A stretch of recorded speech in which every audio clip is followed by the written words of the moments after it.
Officer Marcus Webb twists the black woman's arm until she gasps, slamming her face first against the patrol car.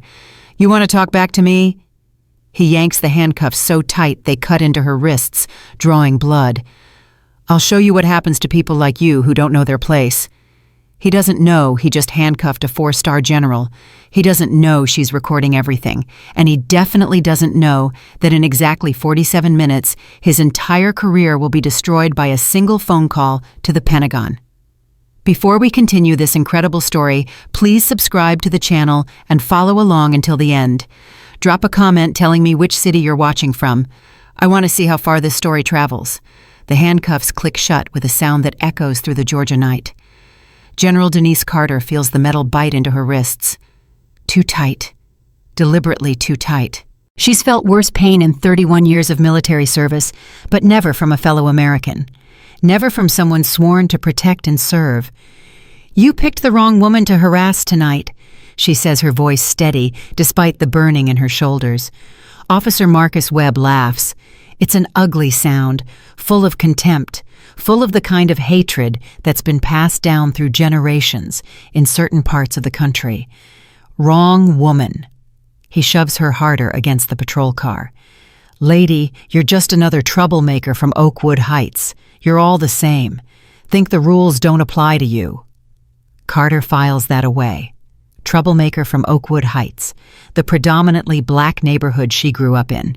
The neighborhood these checkpoints were designed to target. Captain Raymond Briggs approaches slowly, his boots crunching on gravel. He's older than Webb, maybe 55, with the kind of gut that comes from too many years behind a desk. But his eyes are sharp. Calculating. He's the one running this operation. "What do we have here?" "Another resistor." Webb reports yanking Carter's arm for emphasis. "Refused the search. Started citing laws. You know the type." Briggs leans close to Carter's face. His breath smells like coffee and something sour. "Ma'am, this would go a lot easier if you just cooperated." "I asked to see the supervisor," Carter replies calmly. "I believe that's within my rights." "I am the supervisor." "Then I'm asking you, Captain Briggs, what probable cause do you have for this detention?" Briggs's eyes narrow. "You read my name tag. Good for you." He steps back, gesturing at the checkpoint around them. Blue and red lights flash across the highway. Other cars are being waved through without a second glance, all of them with white drivers. "This is a lawful checkpoint under City Ordinance 27-9. We have authority to conduct enhanced screening." "Enhanced screening of which vehicles specifically?" "All vehicles." "Then why have 7 cars passed through while I've been detained, all without being searched, all with white drivers?" Webb's grip tightens painfully. "You calling us racist?" Carter doesn't flinch. "I'm stating an observation." Briggs and Webb exchange a look. It's quick, but Carter catches it. They've been caught and they know it, but they're too deep now, too committed. And she's just a black woman from the wrong neighborhood. Who's going to believe her? "Search the car, Briggs orders. I do not consent to a search." "Your consent isn't required." Webb shoves Carter toward another officer, a younger man whose badge reads Tatum. "Hold her." Officer Derek Tatum grabs Carter's arm with less force than Webb used. There's something in his eyes. Uncertainty. Maybe even shame. But he doesn't speak up. He doesn't let go. Carter watches as Webb ransacks her Honda Accord. He's not gentle. The glove compartment contents scatter across the passenger seat. Her registration. Insurance papers. A photo of her daughter in her army uniform. Webb picks up the photo, studies it, smirks. "Whole family thinks they're soldiers, huh?" Carter says nothing, but she remembers. She always remembers. 2 more cars from Oakwood Heights are pulled over while she watches. An elderly man is ordered out of his vehicle at gunpoint. A young mother with 2 children in the back seat is forced to open her trunk while her kids cry. This is what she came for. This is what she needed to see with her own eyes. Webb finishes his search. Finds nothing because there's nothing to find. "Clean," he reports, clearly disappointed. Briggs frowns. "Check under the seats. These people always hide things." "I checked everywhere, Captain. Nothing." Carter allows herself the smallest smile. It's a mistake. Briggs catches it. His face darkens. "Something funny." "I was just thinking about due process," Carter says. Fourth Amendment protections. The Supreme Court's ruling in Delaware v. Prowse. All things you might want to review before your next shift. Webb moves fast. He spins Carter around, slamming her back against the patrol car. His forearm presses against her throat. Not hard enough to choke her, but hard enough to make his point. "Listen here," he hisses. "I don't need some law lesson from some woman who can't even afford to live in a decent neighborhood. You understand me?" "I understand perfectly, Officer Webb." Carter's voice doesn't waver.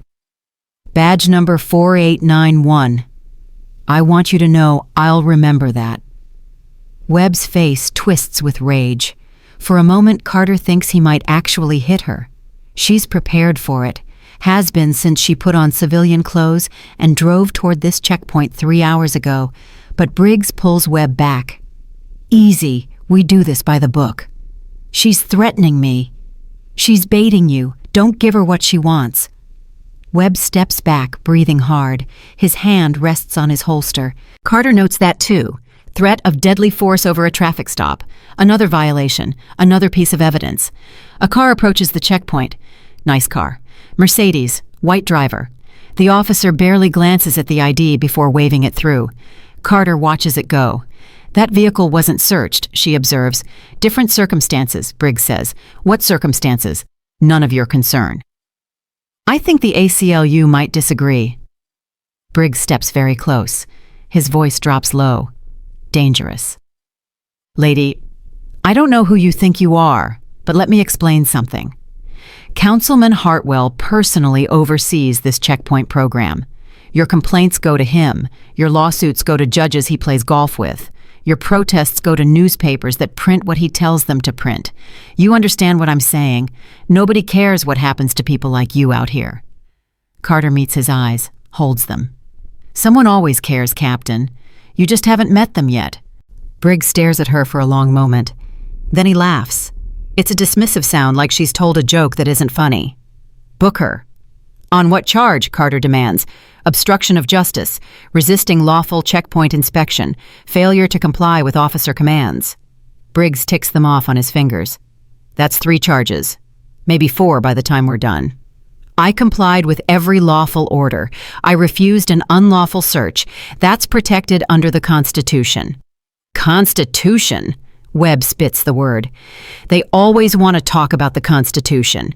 He grabs Carter's arm, twisting it behind her back. "Let me tell you about the Constitution out here. I am the Constitution. Captain Briggs is the Constitution. And your Constitution means nothing." He shoves her toward the patrol car, hard. Carter stumbles, but doesn't fall. 31 years of military training. You learn how to take a hit. You learn how to stay on your feet. "Watch your head," Webb says mockingly, then slams her down into the back seat without waiting for her to duck. Her forehead clips the doorframe, not hard enough to cut, but hard enough to leave a mark. The door slams shut. Through the window, Carter watches the checkpoint continue its work. Another car from Oakwood Heights. Another black driver ordered out at gunpoint. Another family humiliated on the side of the highway. She reaches up slowly, carefully, and touches the collar of her jacket. The recording device is still there, still working. Still capturing everything. 6 months of planning. 6 months of surveillance. 6 months of building a case. And now the final piece. Carter leans back against the seat, closes her eyes. When she opens them again, she's not a detained citizen anymore. She's a 4-star general of the United States Army, and she's about to burn this whole operation to the ground. The drive to Ridgewood County Sheriff's Station takes 17 minutes. Carter uses every one of them. She memorizes the route, the street names, the landmarks, military habit, always know your terrain. Webb drives while Tatum sits in the passenger seat. Neither speaks to her, neither looks back. She's cargo now, just another body to be processed. But Tatum's hands are shaking. Carter notices. She notices everything. "First time?" she asks quietly. Tatum flinches, doesn't turn around. "Arresting someone who didn't do anything wrong," Carter continues. "First time, lady, shut up," Webb snaps. "I wasn't talking to you, Officer Webb. I was talking to Officer Tatum, the one who seems to understand that something isn't right here." Tatum's shoulders tense, still doesn't turn. "He knows," Carter says. He knows what this checkpoint really is, what it really does. He knows it's wrong. Don't you, Officer Tatum? I said shut up. Webb adjusts the rearview mirror so he can glare at her. One more word and I add threatening an officer to your charges. Carter smiles. It's not a friendly smile. You can add whatever you want. It won't matter after tonight. Webb's eyes narrow. There's something in her voice that makes him uneasy. A certainty that doesn't fit with a woman in handcuffs in the back of a police car. But he's not smart enough to figure out why. They arrive at the station. Webb parks in the back near the holding cell's entrance. He yanks Carter out of the car without warning, nearly pulling her shoulder from its socket. Move. Carter moves, slowly, deliberately, making them wait, making them work for every step. The booking area is everything she expected. Fluorescent lights, stale air, the smell of fear and resignation. A dozen desks, half of them occupied by officers doing paperwork. A row of holding cells visible through a reinforced door. The booking officer looks up as they enter. Middle-aged woman, tired eyes, fingers poised over a keyboard. What do we have? Checkpoint resistor, Webb announces, shoving Carter toward the counter. Obstruction, resisting, the whole package. The booking officer sighs. It's the sigh of someone who's seen this too many times. Name me Denise Carter. Address?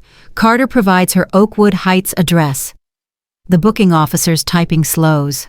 Stops. Oakwood Heights. That's right. The officer looks up, really looks at Carter for the first time.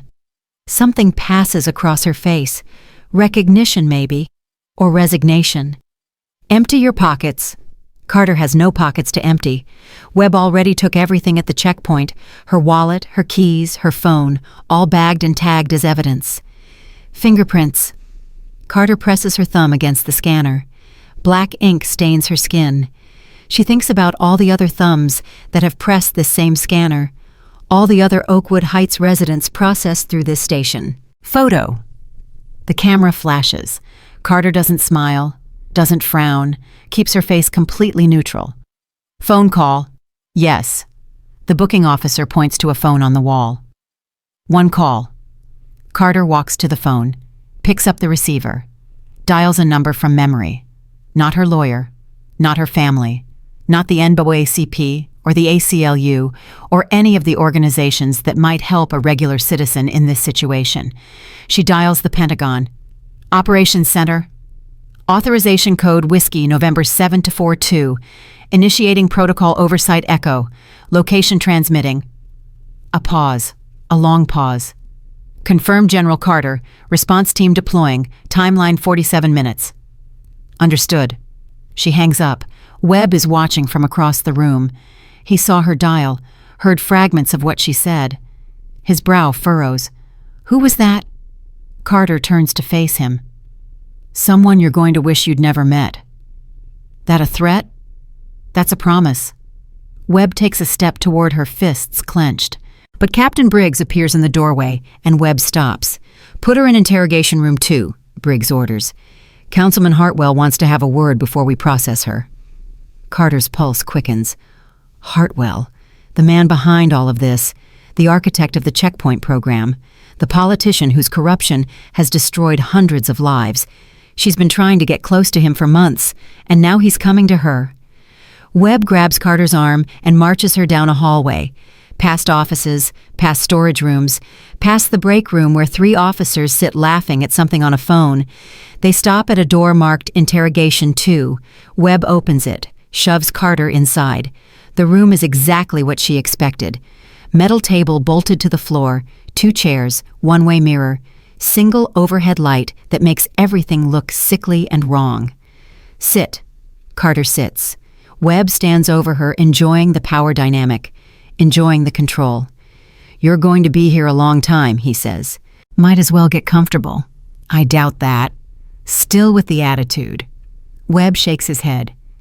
You know I've processed hundreds of people from your neighborhood. Drug dealers, thieves, prostitutes. You all have the same look, like you think you're better than you are. Carter says nothing. But you want to know a secret. Webb leans close. You're not. You're nothing. Just another criminal from Oakwood Heights. And when we're done with you, that's exactly what everyone will see. The door opens. Briggs enters, followed by a man Carter recognizes from news broadcasts and campaign posters. Councilman Theodore Hartwell. He's taller in person than he looks on television. Silver hair perfectly styled, expensive suit, championship ring on his finger. The ring he got from the local country club for winning their annual golf tournament. The same country club that doesn't admit black members. Hartwell studies Carter with cold, calculating eyes. This is her... Yes, sir, Briggs confirms. Caused quite a scene at the checkpoint. Did she now? Hartwell circles the table slowly. And what exactly did you do, Ms. Carter? I exercised my constitutional rights. Ah, the Constitution. Hartwell smiles. It doesn't reach his eyes. Everyone loves the Constitution until it gets in the way of public safety. There's nothing safe about what's happening at those checkpoints.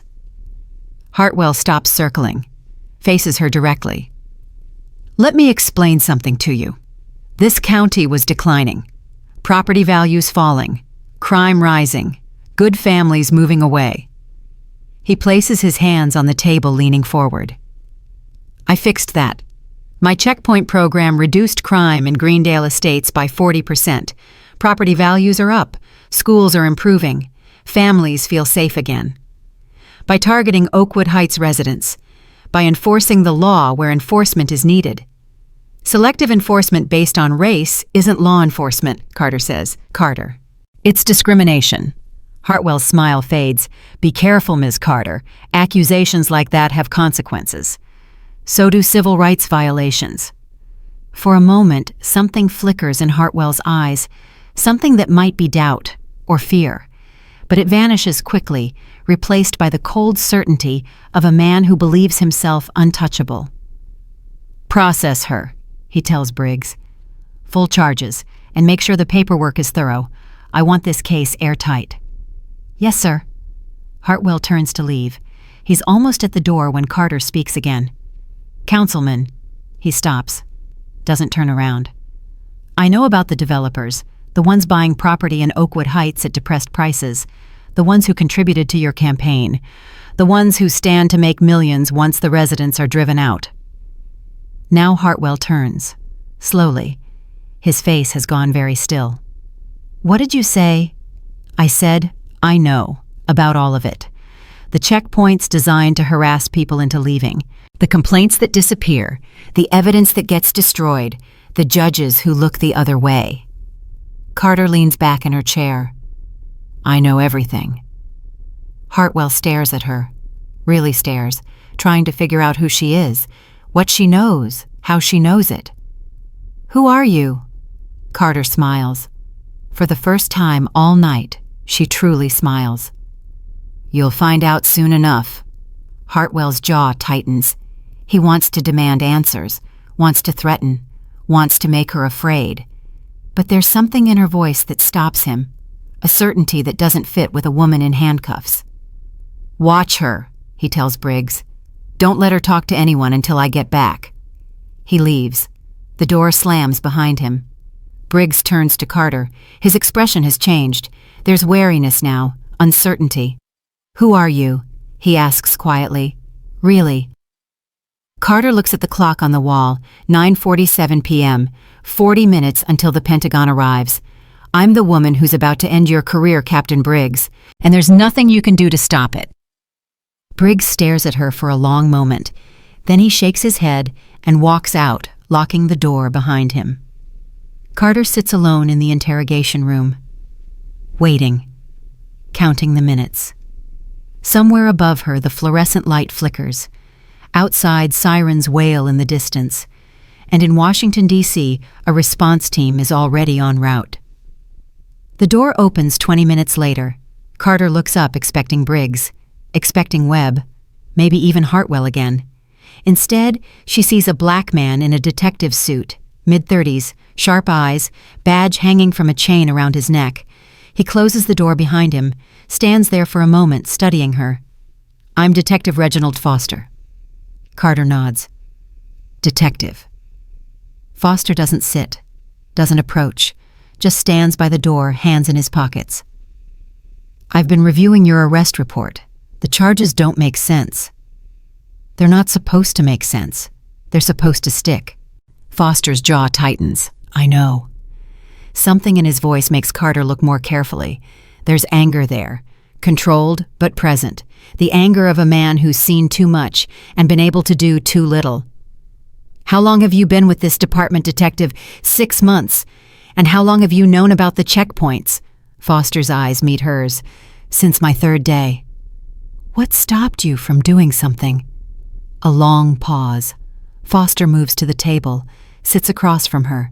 His hands are clasped together, knuckles white. My brother came to visit 4 months ago. He's a cardiologist in Chicago, drives a nice car, has a medical degree from Northwestern. Foster's voice is flat, controlled. They stopped him at the checkpoint, held him for 6 hours, searched his car 3 times, made him kneel on the pavement while they ran his plates. Carter says nothing, just listens. He's a cardiologist, saves lives every day. But to them, he was just another black man in a nice car. Must be stolen, must be drugs, must be something. Foster's hands clench tighter. He called me, begged me to come help. And you know what I did? Nothing. Because if I spoke up, I'd lose my job. I'd lose my ability to do anything at all. So you stayed quiet. I stayed quiet. And I watched. And I documented. Foster reaches into his jacket, pulls out a USB drive. Everything. Every checkpoint. Every arrest. Every complaint that disappeared. Every piece of evidence that got lost. It's all here. Carter looks at the USB drive. Looks at Foster. Why are you showing me this? Because I saw your military ID when they were booking your belongings. Foster leans forward. A 4-star general doesn't end up at a random checkpoint by accident. You're here for a reason, and I need to know what that reason is. Carter considers him, weighs the risks, makes a decision. I'm part of a Pentagon investigation. The Department of Defense received multiple complaints from military personnel about these checkpoints. Soldiers from Fort Garrison, Marines passing through, Air Force families driving to the base. She pauses. When the initial investigators hit walls, they sent me, not to investigate from the outside, to experience it from the inside. Foster absorbs this. His expression doesn't change. You let yourself get arrested on purpose. I let them show me who they really are, show the cameras who they really are, show the recording device in my collar who they really are. Carter touches her jacket. Every word they've said tonight is documented. Every action, every violation. Foster looks at the USB drive in his hand, looks back at Carter. My evidence, combined with yours, would be enough to bring down everything. The checkpoint program, the officers involved, Hartwell himself. Foster is quiet for a long moment. Then he slides the USB drive across the table. My brother still has nightmares. Wakes up in a cold sweat thinking he's still kneeling on that pavement. He's a cardiologist. He saves lives. And he's afraid to drive through his own country. Carter takes the USB drive. What happened to your brother will never happen again. I give you my word. Your word as a general. My word as someone who knows exactly what this feels like. Foster nods slowly. He stands, moves toward the door. The response team you called. How long until they get here? Carter checks the clock. 10:12 p.m. 17 minutes. Foster's hand rests on the doorknob. Hartwell is in the captain's office. He's making calls, trying to figure out who you are. He's scared, but he doesn't know why yet. He will. Foster opens the door, pauses. General, when this is over, when the dust settles. He turns to look at her one final time. Remember that not all of us were part of this. Some of us were just trying to survive long enough to do the right thing. I know, Detective, and I won't forget. Foster leaves. The door closes behind him. Carter sits alone again. But she's not worried anymore. The pieces are falling into place. The evidence is secured. The response team is en route. 14 minutes. The door bursts open. Hartwell storms in Briggs close behind. The councilman's face is flushed. His perfectly styled hair is slightly disheveled. His composure is cracking. Who did you call? Carter says nothing. I asked you a question. Hartwell slams his hands on the table. Who did you call? I called a friend. What friend? What did you tell them? Carter smiles, that same calm, certain smile. I told them where I was, and I told them to bring the whole team. Hartwell's eyes narrow. You're bluffing. You're just some woman from Oakwood Heights trying to scare us. Am I? Briggs. Hartwell doesn't look away from Carter.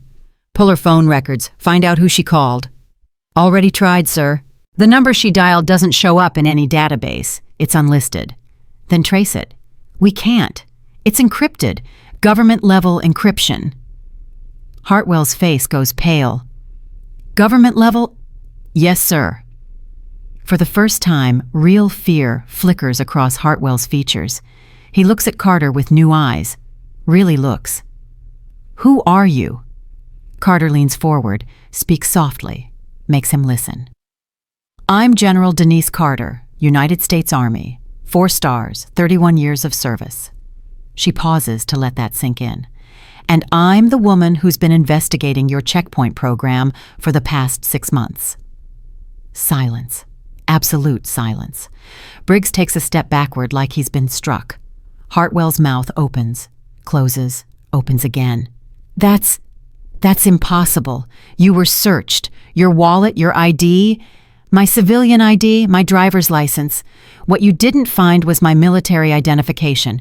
What you didn't notice was the recording device in my collar. What you never considered was that maybe, just maybe, someone was watching you.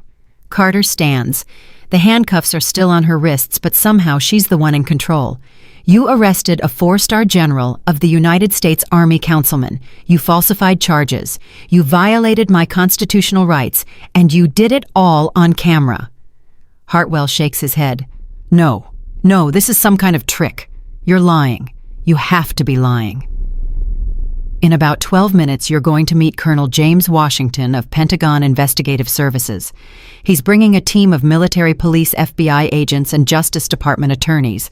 They have warrants. They have subpoenas. They have 6 months of surveillance data that proves everything.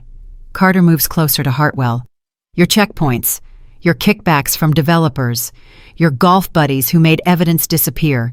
Your entire empire of corruption. It's over. Hartwell backs away until he hits the wall. You can't. I'm a councilman. I have rights. I have lawyers. You have the right to remain silent. I suggest you use it. Carter turns to Briggs. Captain, you have a choice to make in the next few minutes. You can cooperate fully with the investigation and hope for leniency, or you can go down with him. Briggs looks at Hartwell, looks at Carter. His face is a mask of calculation. Captain. Hartwell's voice is desperate. We need to contain this. It's too late for containment. Carter cuts in. The Pentagon knows where I am. The FBI knows where I am. The governor's office has been briefed. By tomorrow morning, every news outlet in the country will know what happened in Ridgewood County. The station intercom crackles. Captain Briggs to the front desk. Multiple vehicles approaching. Military personnel identified. Hartwell's face collapses. Briggs doesn't move. And Carter, still in handcuffs, smiles. Right on time? The front doors of Ridgewood County Sheriff's Station crash open. Colonel James Washington strides in first, his dress uniform immaculate, his silver eagle insignia gleaming under the harsh fluorescent lights. Behind him, military police in combat gear fan out, taking positions at every exit. FBI agents in blue windbreakers pour in next. Justice Department attorneys with briefcases and subpoenas. A technical team carrying evidence collection equipment. The station officers freeze. Some reach for weapons. None draw. Stand down. Washington's voice carries authority that brooks no argument. This station is now under federal jurisdiction. All personnel will remain in place pending identification and questioning. Officer Webb emerges from the break room, hand on his holster. What the hell is this? You can't just... 2 MPs are on him before he finishes the sentence. They don't draw weapons. They don't need to. Officer Marcus Webb. Washington consults a tablet. Badge number 4891. You're under detention pending investigation into civil rights violations and assault. Assault? I didn't assault anyone. You assaulted a general officer of the United States Army approximately 3 hours ago. It's recorded, in detail. Webb's face goes white. His hand drops from his holster. Washington moves through the station like a force of nature. Officers step aside. Clerks abandon their desks. The night shift watch commander approaches, hands raised. I'm Lieutenant Morrison. What is this about? Lieutenant, where is General Denise Carter? General, I don't know any general. We arrested a woman from Oakwood Heights for obstruction. That woman is General Denise Carter, 4-star, United States Army. Take me to her, now. Lieutenant Morrison's face drains of color. He leads Washington down the hallway to Interrogation Room 2. The door opens. Washington sees Carter first, still in handcuffs, wrists raw where the metal cut in. A bruise forming on her forehead where Webb slammed her against the doorframe. Then he sees Hartwell backed against the wall, and Briggs standing frozen between loyalties. Washington salutes. General Carter, Colonel James Washington, Pentagon Investigative Services. Carter returns the salute as best she can with bound wrists. Colonel, thank you for the prompt response. Of course, ma'am. Washington turns to the MP behind him. Remove the general's restraints immediately. The MP moves quickly professionally. The handcuffs fall away. Carter rubs her wrists, feeling blood return to fingers that had gone numb. Washington faces Hartwell. Councilman Theodore Hartwell. Hartwell's political instincts kick in even now. Colonel, this has been a terrible misunderstanding. I had no idea. Save it for the lawyers. You're being detained pending federal investigation into civil rights violations, conspiracy, bribery, and obstruction of justice. This is outrageous. I demand to speak with my attorney. I demand. You'll speak with your attorney when we allow you to speak with your attorney. Washington nods to the agents behind him. Take him. FBI agents flank Hartwell. He struggles briefly, uselessly. They lead him toward the door. This isn't over, Hartwell shouts. I have friends, I have connections. You have no idea who you're dealing with.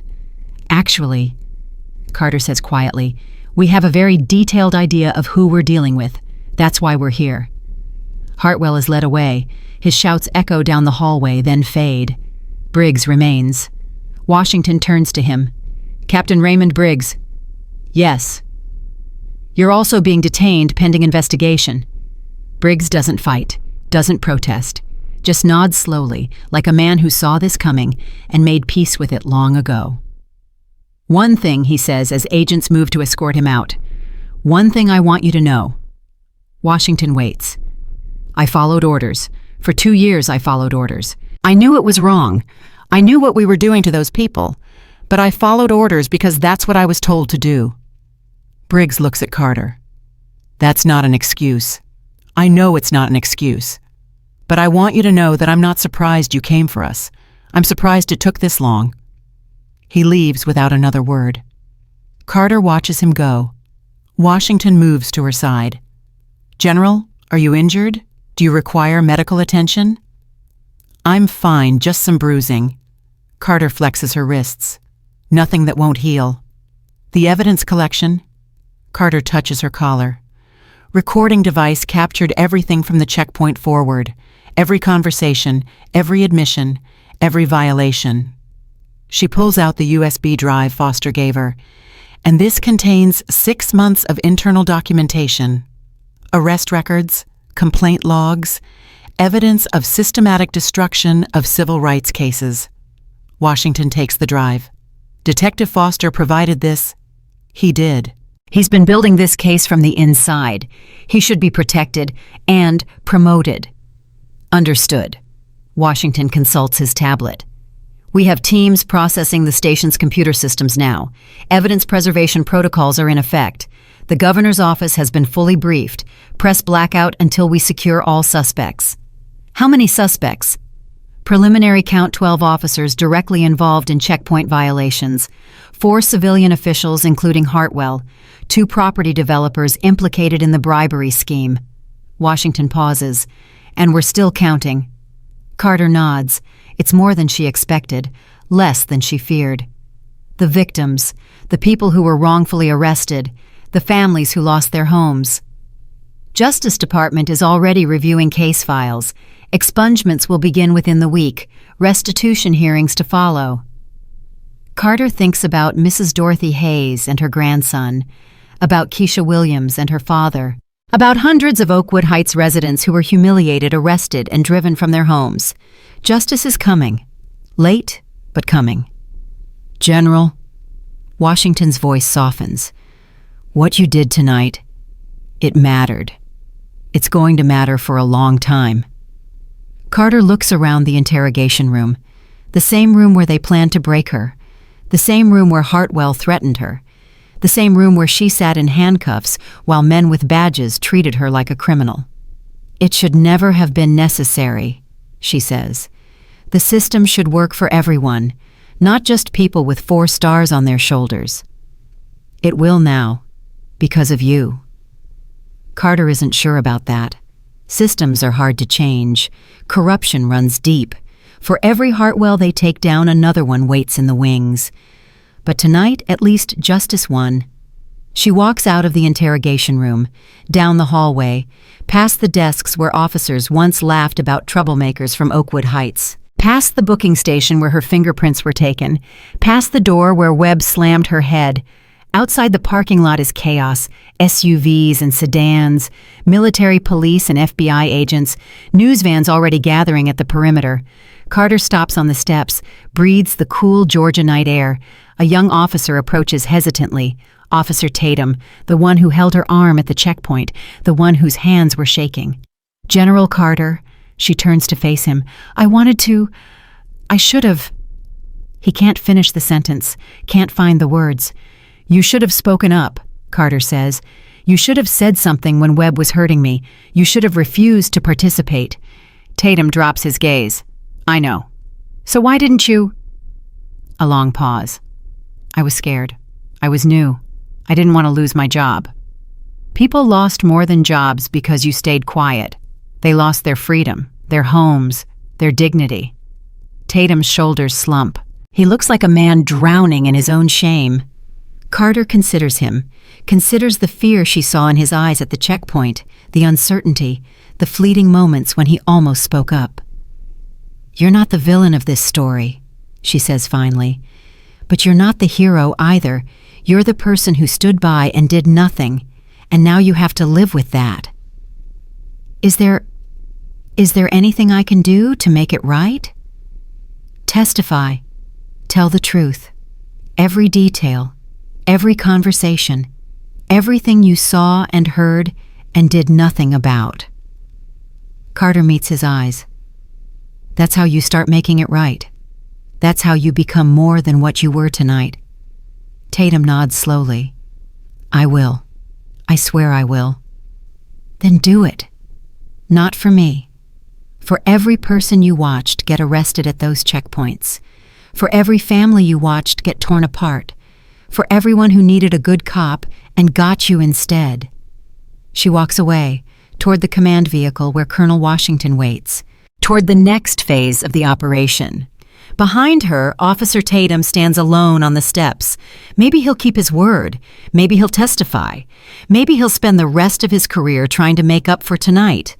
Or maybe he'll disappear into the system, another cog in a machine that grinds up the vulnerable and protects the powerful. Carter doesn't know. Can't know. But she knows what she saw in his eyes. Shame, real shame. The kind that changes people. It's not much, but it's a start. In the command vehicle, monitors display data from across the station, arrest records streaming by, financial documents being cataloged, interview rooms filling with officers waiting to be questioned. Carter sits. For the first time in hours, she allows herself to feel tired. The adrenaline fades, the bruises throb, the weight of everything that happened settles onto her shoulders. Washington enters carrying 2 cups of coffee. He hands one to Carter. The initial arrests are complete. Hartwell, Briggs, Webb, and 4 other officers are in custody.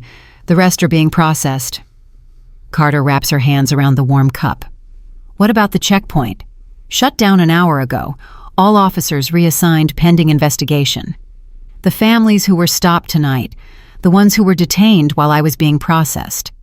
Washington pulls up a list on his tablet. 7 vehicles were stopped after your arrest, 4 drivers detained. All have been released with formal apologies and contact information for victim services. That's not enough. It's a start. Carter sips her coffee. It's terrible. Government issue terrible. But it's warm, and right now warm is enough. General, Washington's voice is careful. What you did tonight, it was dangerous. If things had gone differently, they didn't. But they could have. Webb had his hand on his weapon. Briggs was looking for an excuse. If they had realized who you were before the team arrived, then the case would have been made in a different way. Carter sets down her cup. I knew the risks, Colonel. I made a calculated decision, the same kind of decision I've made for 31 years. Washington is quiet for a moment. Permission to speak freely, ma'am. Granted. It was brave, what you did, not just dangerous. Brave. Carter thinks about the elderly man ordered out of his car at gunpoint, the young mother whose children cried while officers searched her trunk, the hundreds of Oakwood Heights residents who went through the same experience night after night with no 4-star general to call the Pentagon. It shouldn't require bravery to drive through your own neighborhood, she says. It shouldn't require a general to make people treat you like a human being. No, ma'am, it shouldn't. They sit in silence. Outside, the work continues. Evidence collected, statements taken. The machinery of justice grinding forward. Carter's phone buzzes. A text from her daughter. Major Jennifer Carter, stationed at Fort Bragg News, is reporting a major arrest in Georgia. Please tell me you weren't involved. Carter smiles. Types a reply. I'll explain everything when I get home. I'm fine. Justice is being served. The reply comes quickly. Mom, you're 58 years old. You're supposed to be behind a desk. Carter's smile widens. Behind a desk, never changed anything. Love you. She puts the phone away. Outside the window, dawn is breaking over Ridgewood County. The first light touches the station, the parking lot, the road where the checkpoint used to stand. A new day. In Oakwood Heights, people are waking up, getting ready for work, getting their children ready for school, living their lives. They don't know yet what happened tonight, don't know that the checkpoint is gone, don't know that the men who terrorized them are in handcuffs, but they will. And maybe, just maybe, tomorrow will be a little easier, a little safer, a little more like the America they were promised. Carter finishes her coffee, sets the cup aside, stands. Colonel, I need to make some calls.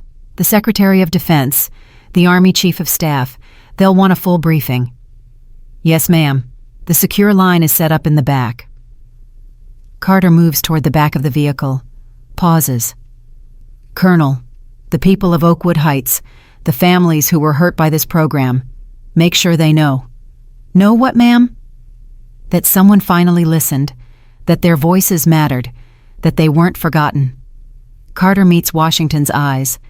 Make sure they know that this wasn't charity from above. This was justice they were owed, justice they deserved all along. Washington nods. I'll make sure, General. Carter walks to the secure line. The next few hours will be a blur of briefings and reports and official statements. But somewhere in Oakwood Heights, a young boy is waking up.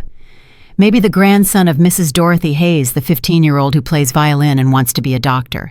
The one who was forced to kneel on the pavement while officers searched his car. He doesn't know it yet, but he's going to drive to school today. Drive through the intersection where the checkpoint used to be. And nothing will happen. No lights, no sirens, no men with guns demanding to know where he's going and why. Just a boy driving to school free. That's what tonight was about. That's what it's always been about. The secure line connected on the second ring. General Carter, this is Secretary Mitchell. I've been briefed on the initial operation. What's your status?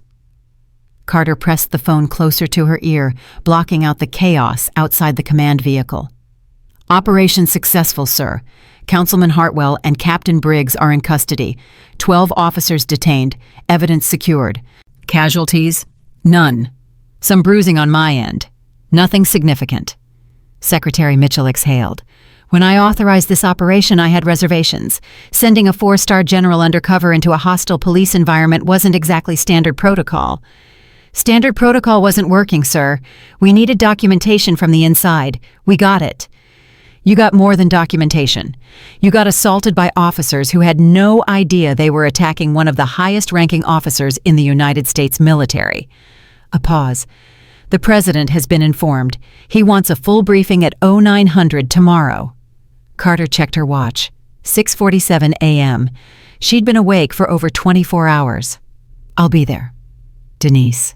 Mitchell's voice softened. Off the record. What you did was reckless and necessary. Don't make me choose between those two things again. Understood, sir. The line went dead. Carter set down the phone and closed her eyes. Just for a moment.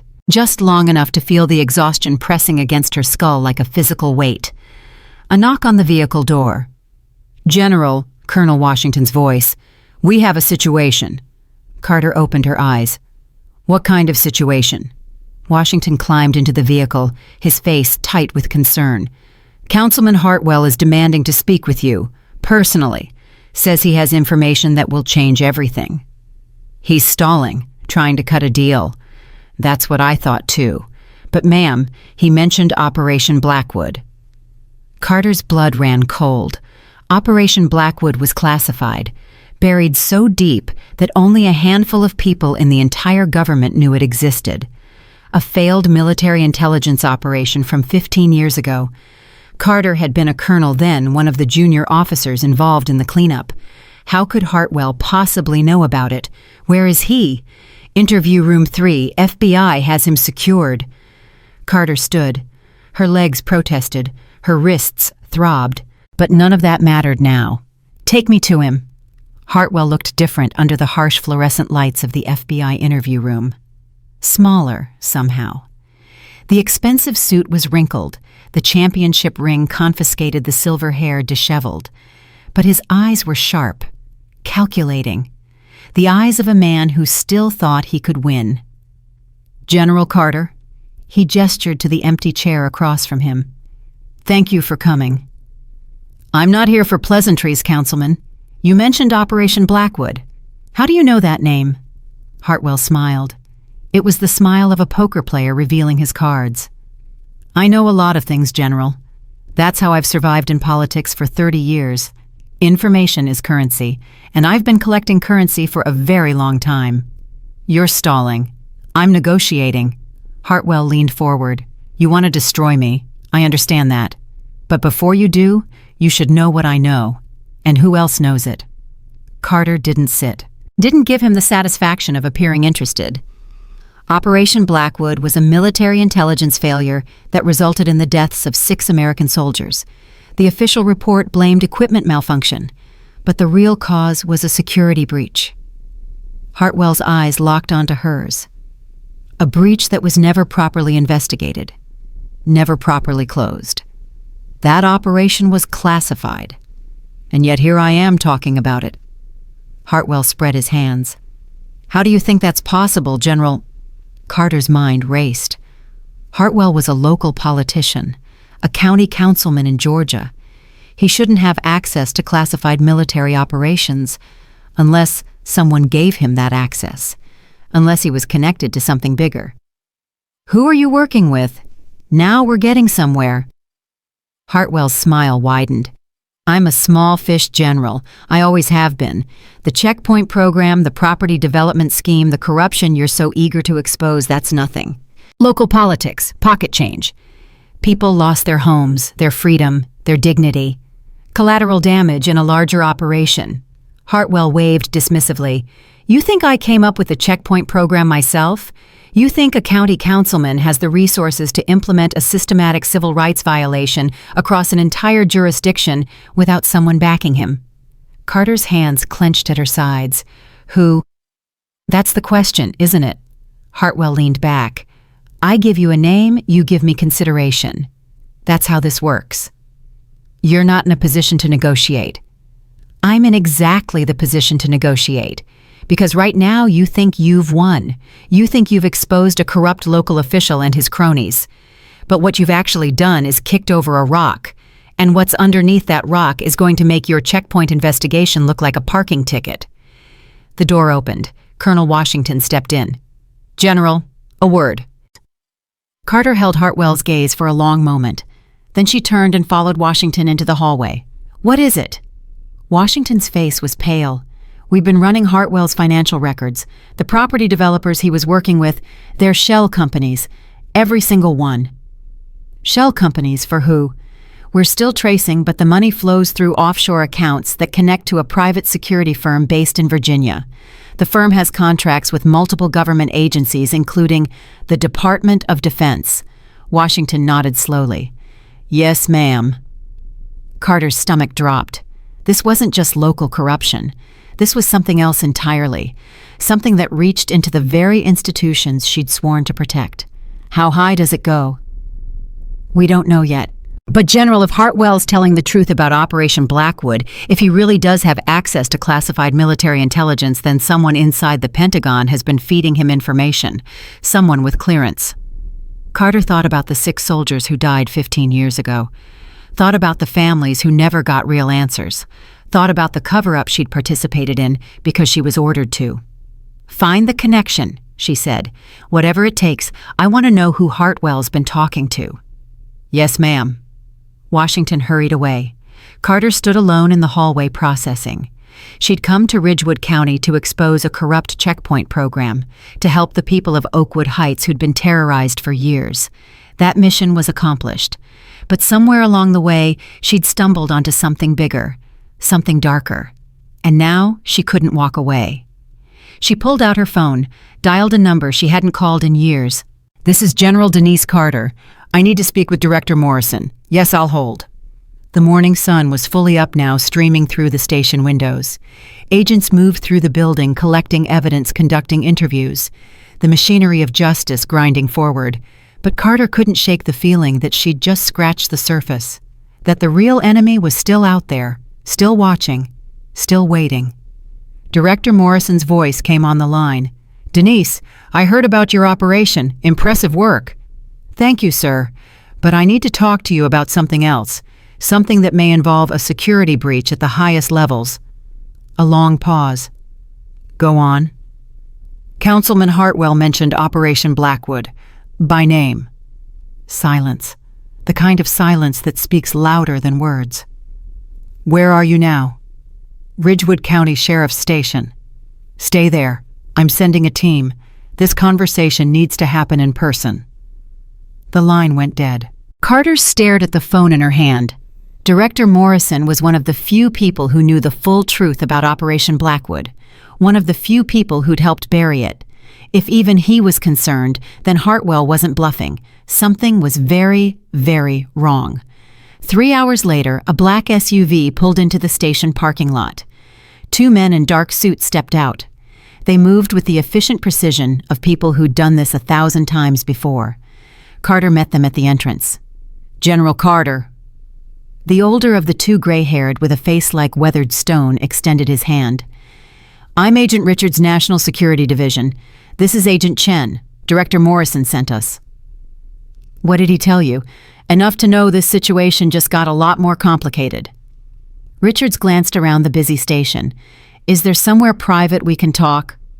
Carter led them to a vacant office in the back of the building, closed the door, drew the blinds. Councilman Hartwell claims to have information about Operation Blackwood, she began. Claims someone inside the Pentagon has been feeding him classified intelligence. We know. Richards pulled a tablet from his briefcase. We've been watching Hartwell for 6 months. Different investigation. Different target. What target? Richards exchanged a look with Agent Chen. General, what I'm about to tell you is classified beyond anything you've encountered before. Director Morrison authorized your read-in because of your involvement, but this information cannot leave this room. Carter nodded. Understood. Richards activated the tablet. A series of photographs appeared on the screen. Men in suits, women in military uniforms, locations Carter recognized from her years of service. Hartwell's checkpoint program wasn't just about local corruption, Richards explained. It was a testing ground, a proof of concept for a much larger operation. What kind of operation? Systematic suppression of minority communities in strategic locations across the country. The goal is to control property values, influence local elections, and create demographic shifts that favor certain political outcomes. Carter felt sick. You're describing ethnic cleansing in America. We're describing a coordinated effort by a network of private interests, corrupt officials, and compromised military personnel to reshape the American landscape. Hartwell is just one node in that network. How many nodes are there? Richard swiped through more images. Maps appeared, red dots scattered across the country, dozens of them, maybe hundreds. We don't know the full extent yet, but Ridgewood County was chosen specifically because of its demographics, its isolation, its corruptible local government. Richards met Carter's eyes, and because of Fort Garrison. The military base. Yes, several key personnel at Fort Garrison have been compromised. They've been funneling information to Hartwell's network for years, information about troop movements, security protocols, and classified operations, including Blackwood. Carter's mind reeled. The checkpoint program was connected to military espionage, to a nationwide conspiracy, to something that threatened the very foundations of American democracy. Who's running this network? We don't know.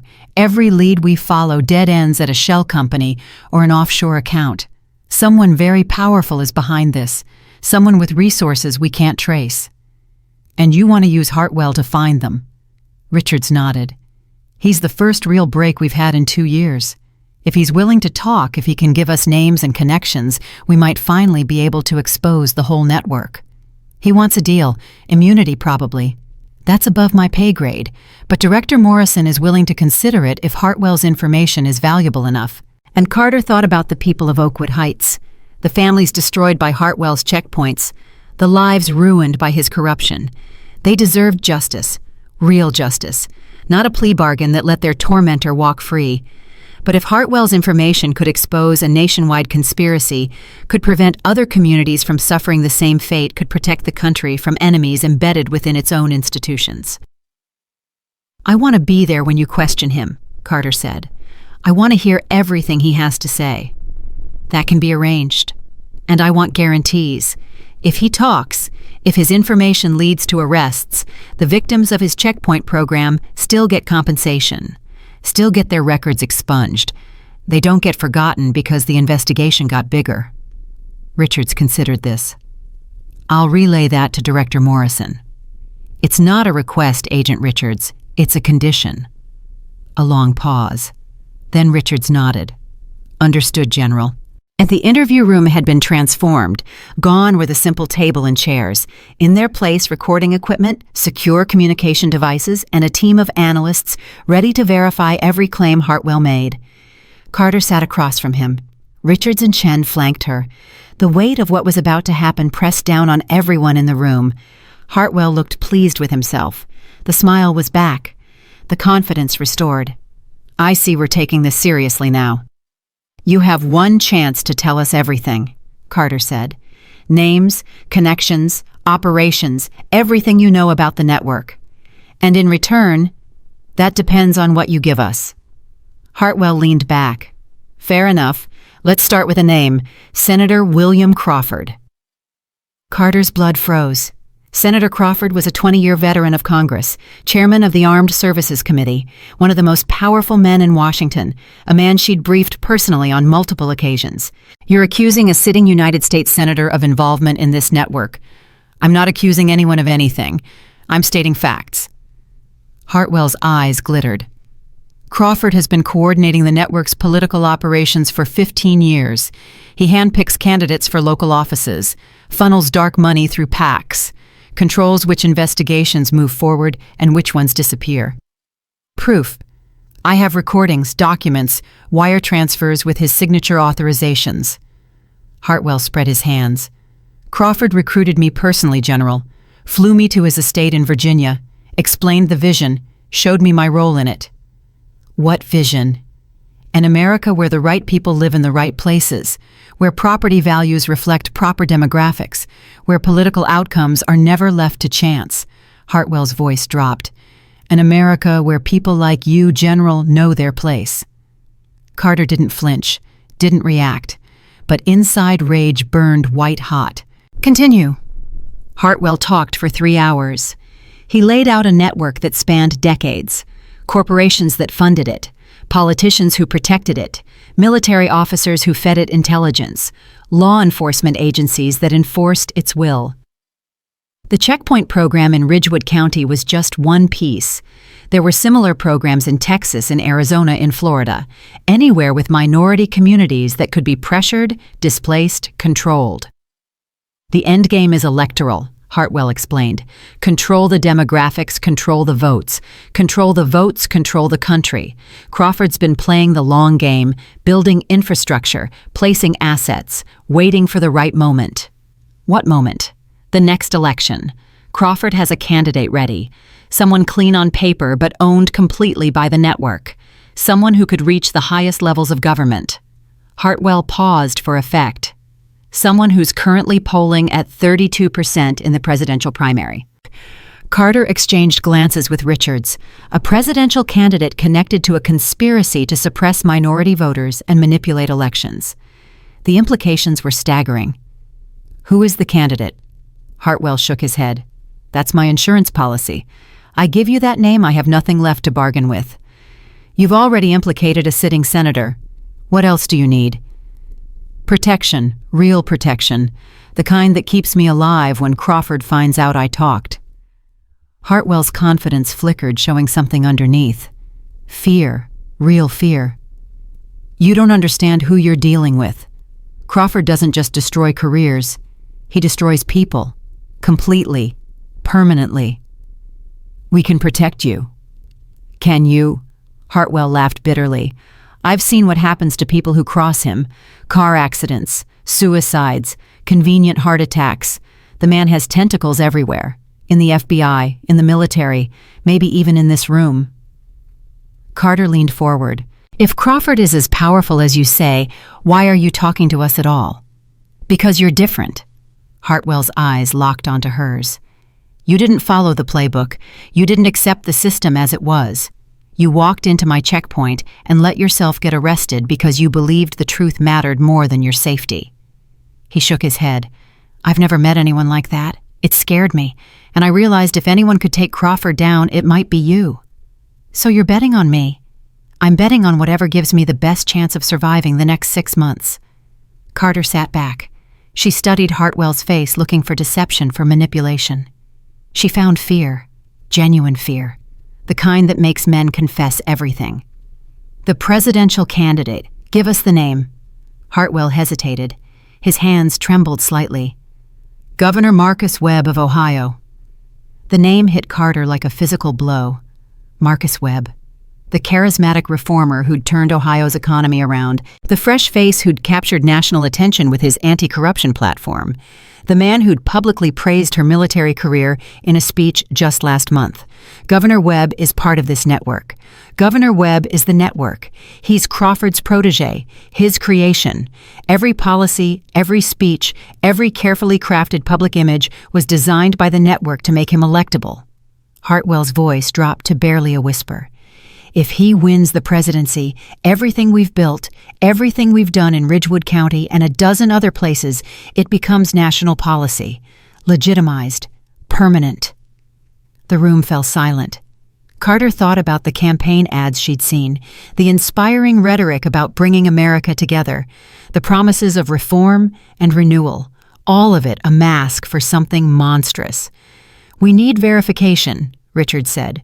Documentation connecting Webb to the network. I have it. Financial records, communication logs, meeting transcripts. Everything Crawford gave me when he brought me into the fold. Hartwell swallowed hard. But the files are in a secure location. I'm the only one who knows where. Where? First, I need guarantees in writing. Immunity from prosecution. Witness protection. New identity. The works. Carter shook her head. You don't get immunity, not after what you did to the people of Oakwood Heights. Then you don't get the files. Wrong. Carter stood. You get reduced charges, you get protection, you get a chance to live, but you don't get to walk away clean. Not from this. Hartwell's face twisted. You're making a mistake. Crawford will destroy those files the moment he realizes I've talked. You need them now. Then you'd better talk fast. Carter moved toward the door. Agent Richards will work out the details. I have other matters to attend to. General. Hartwell's voice stopped her. One more thing you should know. She turned. The officer who arrested you last night. Webb.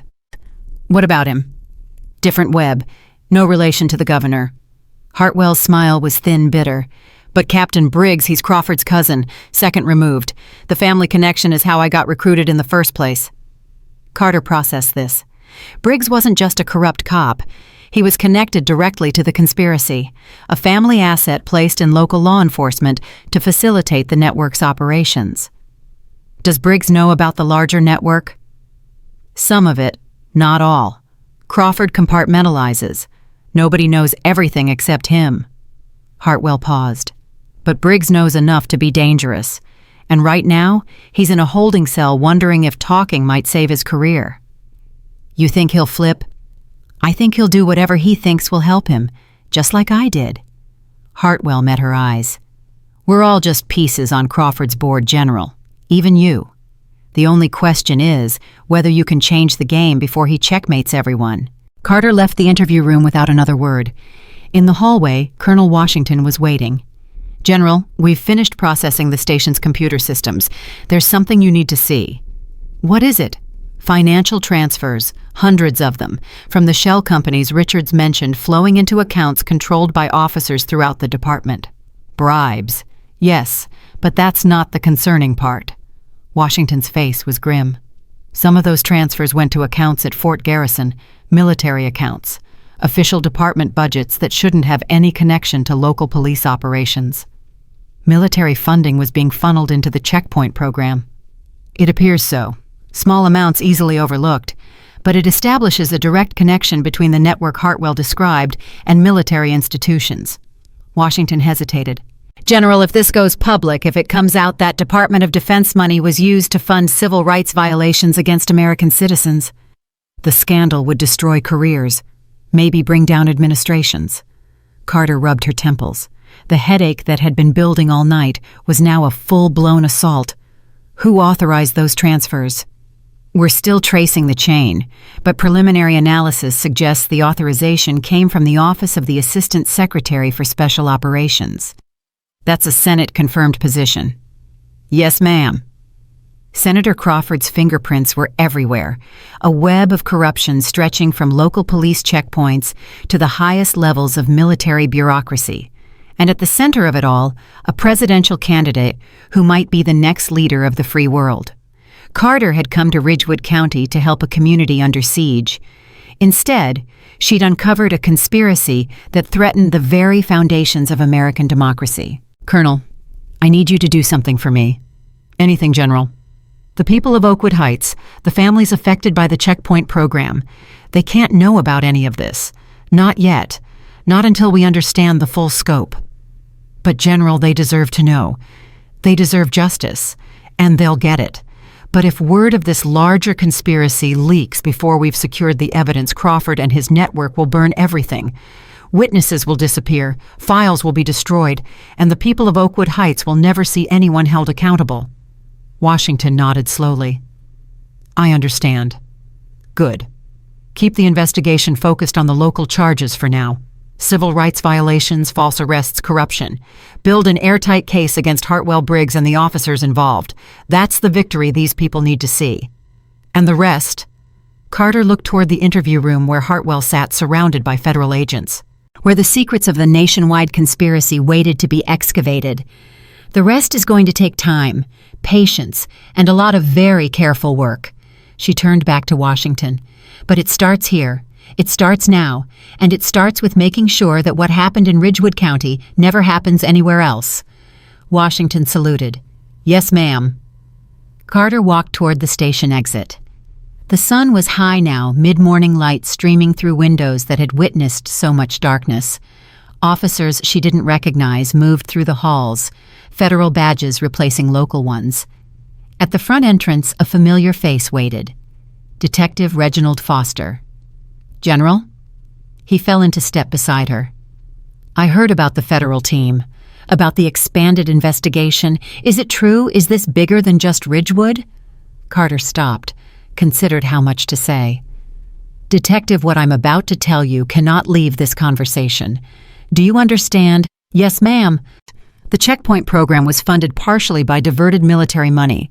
It was connected to a network of similar programs across the country, and it may be tied to individuals at the highest levels of government. Foster's face went pale. My God. But the people of Oakwood Heights don't need to know that yet.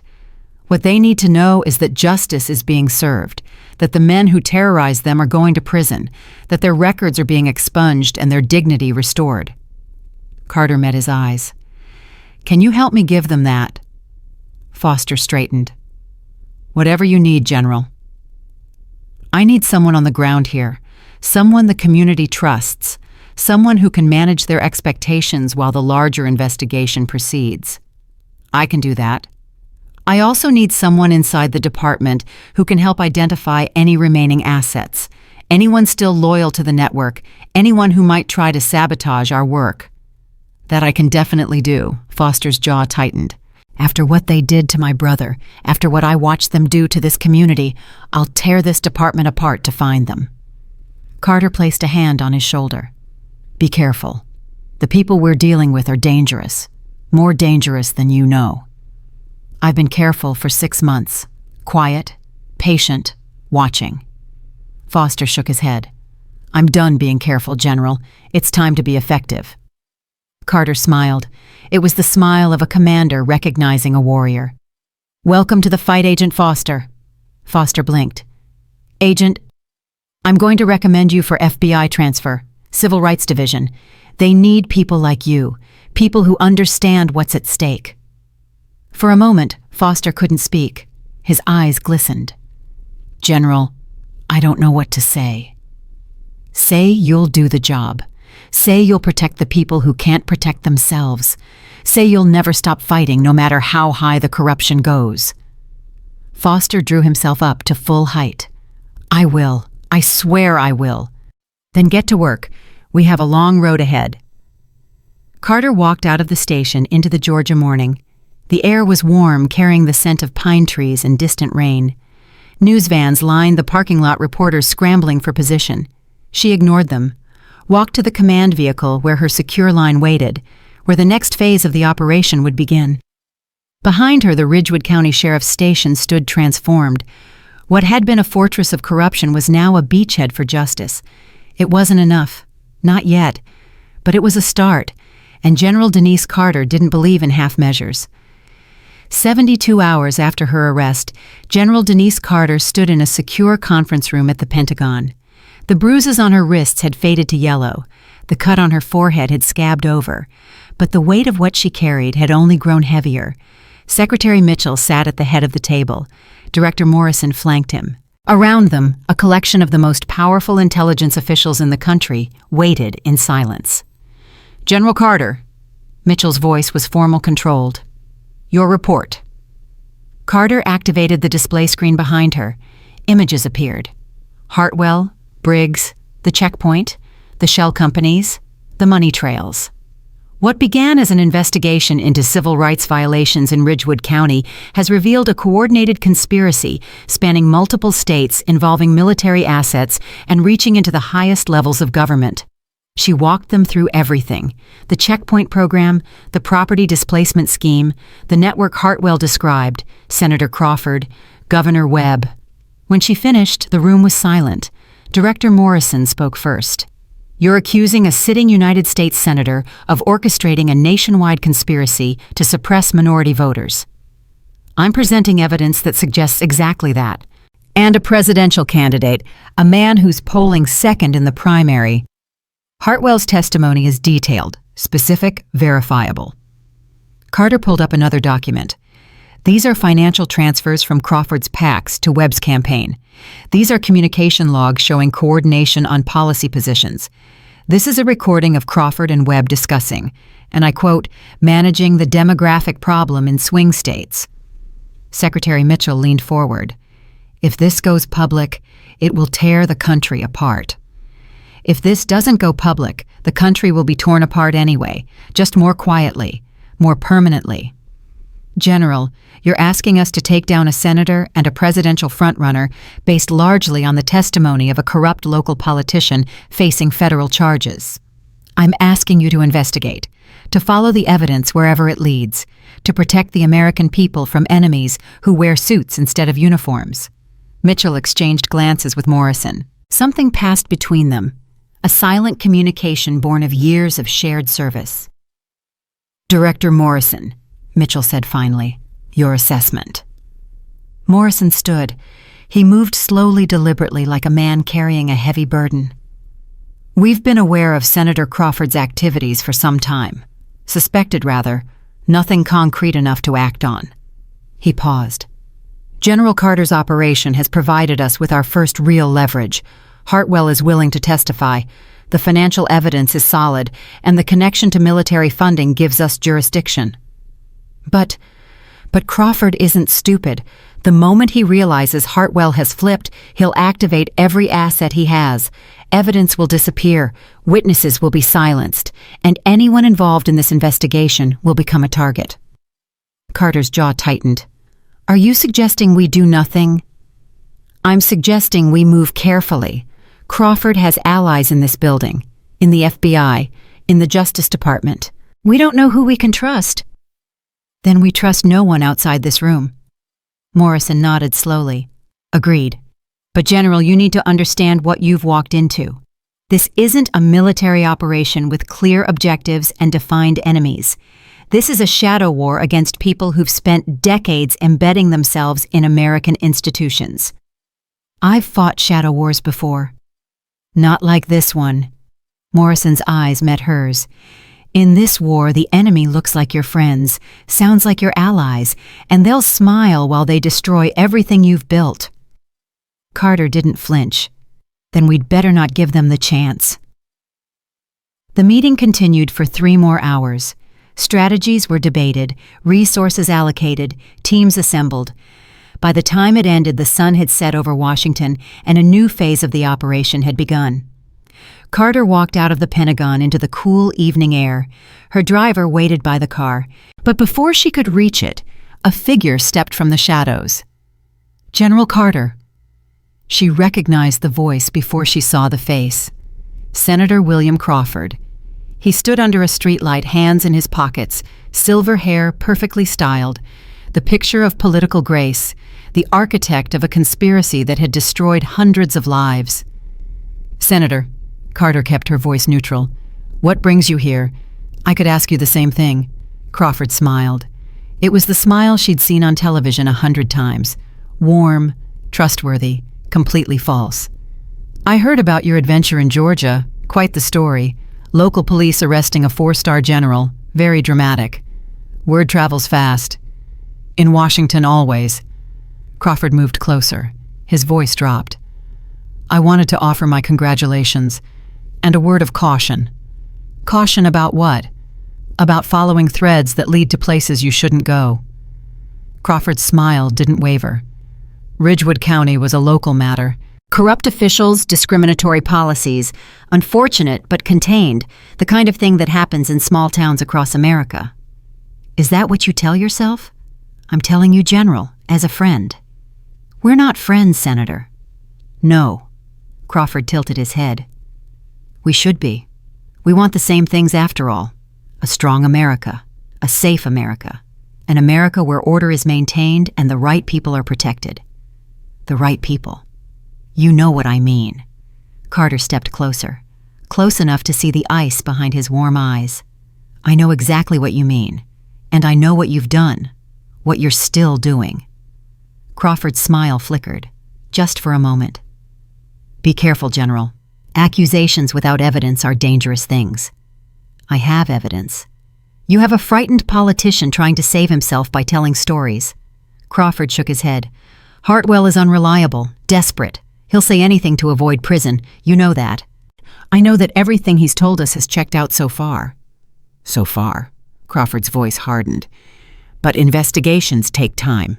Evidence gets lost. Witnesses change their minds. Things happen. Is that a threat?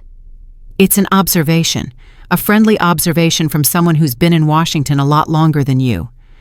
Crawford glanced at his watch. "I have a dinner to attend. The Vice President's wife is hosting. But I wanted to reach out personally, to let you know that I'm aware of your activities, and to suggest very strongly that you consider your next moves carefully. I always do." "Good." Crawford stepped back into the shadows. "Because the moves you make next will determine how your career ends, and possibly how your life ends." His smile returned. "Good night, General." He disappeared into the darkness. Carter stood alone under the streetlight. Her heart pounded, her hands trembled slightly, but her resolve only strengthened. Crawford knew. He knew about Hartwell's cooperation, knew about the investigation, knew she was coming for him, which meant he was already moving to stop her. She pulled out her phone, dialed Colonel Washington. "Colonel, we have a problem." The next morning, Carter arrived at Ridgewood County to find the town transformed. News trucks lined every street. Reporters camped outside the sheriff's station. Protesters gathered at the intersection where the checkpoint had stood holding signs and chanting slogans. But it was the faces of the Oakwood Heights residents that struck her most. Not anger, not fear, hope. Real fragile, desperate hope that maybe finally something would change. Foster met her at the community center. "General, we've got a situation." "What kind of situation?" "Captain Briggs tried to kill himself last night." Carter's blood ran cold. "What?" "Found him in his cell around 0300. He'd fashioned a noose from his bed sheets. Guards caught him in time, but it was close." Foster's face was grim. "He's in the hospital now, sedated, under guard." "Suicide or silencing? That's the question, isn't it?" Foster lowered his voice. "I talked to one of the guards, off the record. He said Briggs received a phone call about an hour before the attempt, from an unlisted number. The call lasted 12 minutes. Someone told him to do it. Or someone told him what would happen if he didn't." Carter thought about Crawford's visit. His warnings, his confidence. He'd already started cleaning up loose ends. "Double the guard on Briggs. Nobody talks to him without my authorization. And trace that phone call." "Already on it. But General, the call was routed through multiple international servers. It'll take days to trace if we can trace it at all." "We don't have days." "I know." Carter looked out the window at the crowds gathering in the streets. The people of Oakwood Heights demanding justice, the reporters demanding stories, the protesters demanding change. None of them knew what was really happening. None of them understood that the local corruption they'd exposed was just the surface, that beneath it lay something much darker, much more dangerous. And now that darkness was fighting back. "Where's Hartwell?" "Still in federal custody. Transferred to an undisclosed location last night per Director Morrison's orders." "Good. Keep him isolated. No calls, no visitors, no contact with the outside world." "Already done." Carter turned to face Foster directly. "Detective, what I'm about to tell you doesn't leave this room." "Understood." "Crawford came to see me last night. At the Pentagon.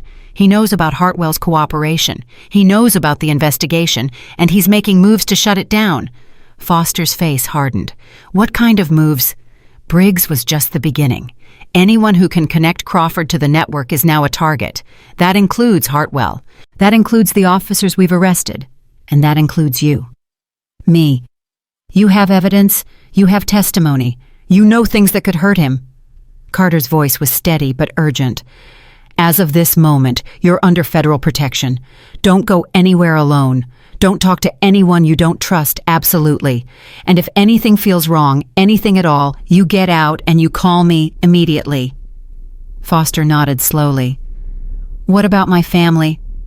"Being relocated as we speak. They'll be safe." "And the community, the people of Oakwood Heights." Carter hesitated. This was the hardest part, the part she'd been dreading. "They're not targets, not directly. But Crawford might try to discredit the investigation by attacking the victims, planting stories, manufacturing evidence of wrongdoing, anything to shift the narrative. So we protect them too." "We protect everyone." Carter moved toward the door. "But first we need to accelerate the timeline. Crawford thinks he has time to maneuver. We need to prove him wrong." The press conference was scheduled for noon. Carter stood at the podium flanked by federal officials and local leaders. Behind her, a display showed photographs of Hartwell Briggs and the arrested officers, evidence of the checkpoint program, statistics on wrongful arrests and displaced families. The crowd was massive. Reporters from every major network, civil rights leaders, politicians sensing an opportunity, and most importantly, the people of Oakwood Heights who had gathered to hear their truth, finally spoken aloud. "Good afternoon," Carter's voice carried across the crowd. "I'm General Denise Carter, United States Army. 3 days ago, I was arrested at a police checkpoint in Ridgewood County. I was handcuffed, searched, and detained without cause. I was called names I won't repeat. I was treated like a criminal in my own country." She paused. Let the words settle. "My experience lasted 1 night. But for the residents of Oakwood Heights, this experience has lasted 3 years. 3 years of harassment. 3 years of illegal searches. 3 years of watching their sons and daughters treated like criminals for the crime of driving through their own neighborhood." Applause erupted from the Oakwood Heights section of the crowd. Carter waited for it to subside. "Today I'm announcing that 12 officers of the Ridgewood County Sheriff's Department have been arrested on federal civil rights charges. Councilman Theodore Hartwell has been charged with conspiracy, bribery, and obstruction of justice. Captain Raymond Briggs is under investigation for additional charges related to evidence tampering and false arrest." More applause. Longer this time. Carter raised her hand for silence. "But arrests are not justice. Justice is making whole the people who were harmed. Justice is ensuring that their records are expunged, their dignity restored, their futures protected." She looked directly at the Oakwood Heights residents. "To the people of this community, you were not forgotten. You were not ignored. Your voices were heard. And from this day forward, your rights will be protected." A woman in the front row was crying. Beside her, an elderly man held a photograph of a young man in a cap and gown. His grandson, maybe. Someone who'd been stopped at the checkpoint. Someone whose life had been disrupted by hatred disguised as law enforcement. Carter stepped back from the podium. Other officials took over providing details about victim services, expungement procedures, compensation claims, the machinery of justice beginning to turn. But Carter's mind was elsewhere, on Crawford, on the phone call to Briggs, on the shadow war that was just beginning. Her phone buzzed. A text from Colonel Washington, urgent. "Call secure line immediately." Carter excused herself from the press conference and found a quiet room in the community center. Dialed the secure number. "General, we have a problem." Washington's voice was tight. "Agent Richards was found dead in his hotel room an hour ago." Carter's stomach dropped. "How?" "Heart attack. At least that's what the preliminary report says." Richards was 43 years old and ran marathons. "I know. This was Crawford. We can't prove that, but yes, almost certainly." Carter closed her eyes. Richards had been one of the few people who knew the full scope of the investigation. One of the few people who'd seen Hartwell's evidence. One of the few people who could connect the dots between Crawford and the network. And now, he was dead. Who else knows? Agent Chen, Director Morrison, the team at the secure location where Hartwell is being held. Washington paused. "And you." "We need to move faster. Crawford is eliminating witnesses. If we don't act soon, there won't be anyone left to testify." "What do you suggest?" Carter thought quickly. Every hour that passed was another hour for Crawford to clean up his mess, another hour for evidence to disappear, another hour for witnesses to have convenient accidents. Hartwell's evidence, the files he mentioned, where are they?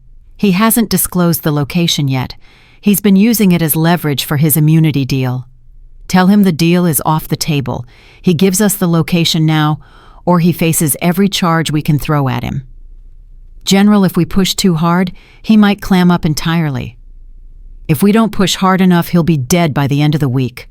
Carter's voice was cold final. Get me Hartwell. I'm going to make him understand what's at stake. The secure facility was buried somewhere in Virginia.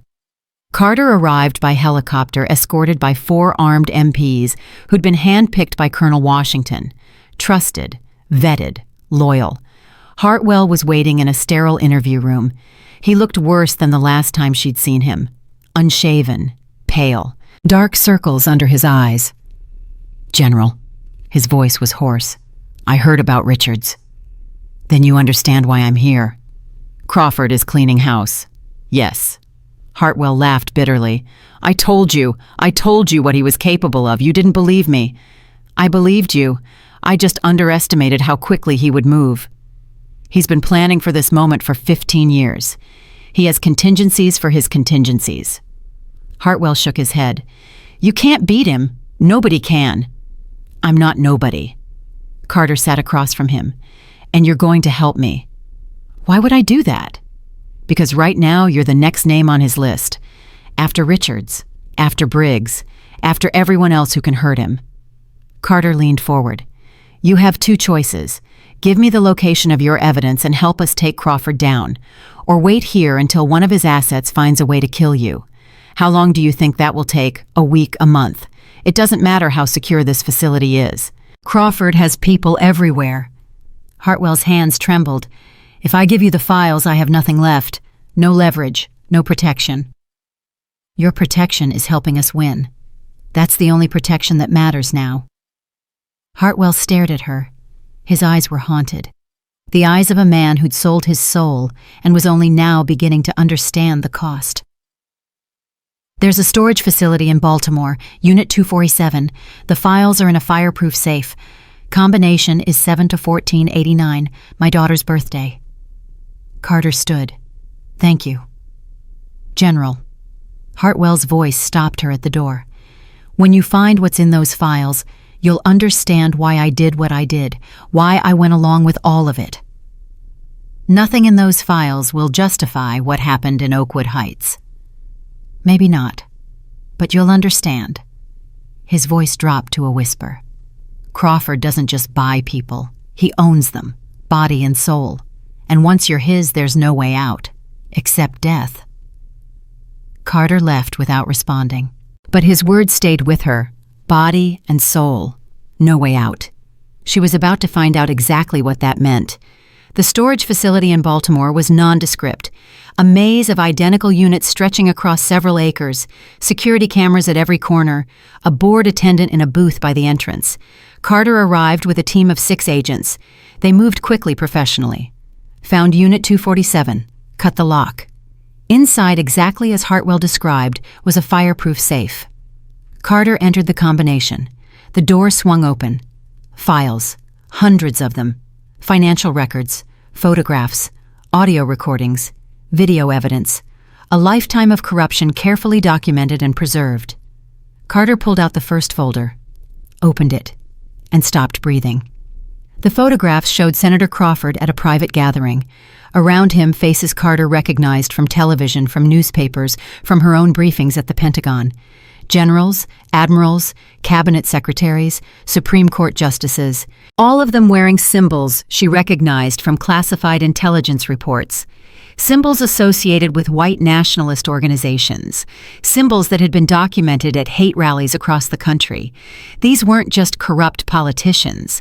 These were true believers, ideologues who'd infiltrated the highest levels of American government, who'd been working for decades to reshape the country according to their vision. Carter's hands shook as she turned the pages. More photographs, more faces, more evidence of a conspiracy so vast, so deeply embedded that exposing it would shake the nation to its foundations. And then she saw a face that made her blood run cold. General Marcus Webb, United States Army, her direct superior in the chain of command. The man who'd recommended her for promotion 3 years ago. The man who'd praised her service at her last evaluation. He was in the photographs too, standing beside Crawford, wearing the same symbols, part of the same network. Carter closed the folder, closed her eyes. Everything she thought she knew about her career, her service, her country. It was all a lie. The enemy wasn't outside the gates. The enemy was inside the walls, had been there all along, and now she had proof. "General." One of the agents approached. "Are you all right?" Carter opened her eyes, straightened her spine, locked away the shock and the rage and the grief. There would be time for that later. Right now there was work to do. "Secure everything, every document, every photograph, every recording. Nothing leaves this facility without my personal authorization." "Yes, ma'am." "And Colonel Washington?" "Yes." "Tell Director Morrison we need to meet. Tonight. What's in these files? It changes everything." Carter walked out of the storage unit into the fading Baltimore light. The sun was setting, painting the sky in shades of red and orange. Somewhere in Washington, Crawford was making his moves, eliminating witnesses, destroying evidence, preparing for war. He thought he was untouchable, thought his network was too powerful, too embedded, too protected to ever be exposed. He was wrong. General Denise Carter had been fighting enemies her entire life, foreign and domestic, visible and invisible, and she had never lost. She wasn't about to start now. The drive back to Washington took 3 hours. Carter spent every minute reviewing the files, building a picture of the network, identifying its members, its operations, its vulnerabilities. By the time she arrived at the Pentagon, she had a plan. It was dangerous. It was bold. It would require her to trust people she barely knew and confront people she'd served alongside for decades. But it was the only way. Crawford wanted a war. He was about to get one, and General Denise Carter intended to win. The Pentagon at midnight felt different, quieter. The endless hum of bureaucracy silenced, replaced by something heavier, something that matched the weight of what Carter carried. Director Morrison was already waiting when she arrived. He sat alone at the conference table, a single lamp casting shadows across his weathered face. No aides, no assistants, just him and the darkness. "Denise." He didn't stand. "Show me what you found." Carter placed the files on the table, one by one, photographs first, then financial records, then the audio transcripts. Morrison's face remained impassive as he reviewed each document, but his hands betrayed him. They trembled slightly as he turned the pages, as the scope of what he was seeing became clear. "My God." The words came out barely a whisper. "I knew it was bad. I didn't know it was this bad." General Marcus Webb is in these photographs, my direct superior. The man who controls my career, my assignments, my entire future in the military. Carter's voice was steady but cold. He's been part of Crawford's network for at least 15 years. Webb. Morrison closed his eyes. "I served with Marcus in Desert Storm. He saved my life in Fallujah. He's also been funneling classified intelligence to a domestic terrorist organization disguised as a political network." Morrison opened his eyes, looked at her directly. "You understand what you're asking me to do, what this will mean. I understand that we swore an oath to protect this country against all enemies, foreign and domestic." Carter leaned forward. "These are domestic enemies, Director, the most dangerous kind, and they've been hiding in plain sight for decades. If we move against Webb, against Crawford, against everyone in these files, it will tear the military apart. It will destroy public trust in every institution we have. Public trust in institutions that have been compromised from within isn't trust worth preserving." Morrison sat back. He looked older suddenly, more tired than she'd ever seen him. "I have a confession to make, Denise." Carter waited. "I've known about Crawford for 5 years, suspected at least, had fragments of evidence that never quite added up to a prosecutable case." Morrison's voice was heavy with regret. "I told myself I was being cautious, responsible, that I needed more proof before I could act. And now I realize I was afraid of what exposing them would do, afraid of being wrong, afraid of being destroyed before I could make a difference." He met her eyes. "You weren't afraid. You walked into that checkpoint knowing exactly what might happen. You let them arrest you, assault you, humiliate you, because you believed the truth was worth more than your safety. I believed justice was worth more than my comfort. Same thing in the end." Morrison stood slowly. "I failed the people of Oakwood Heights.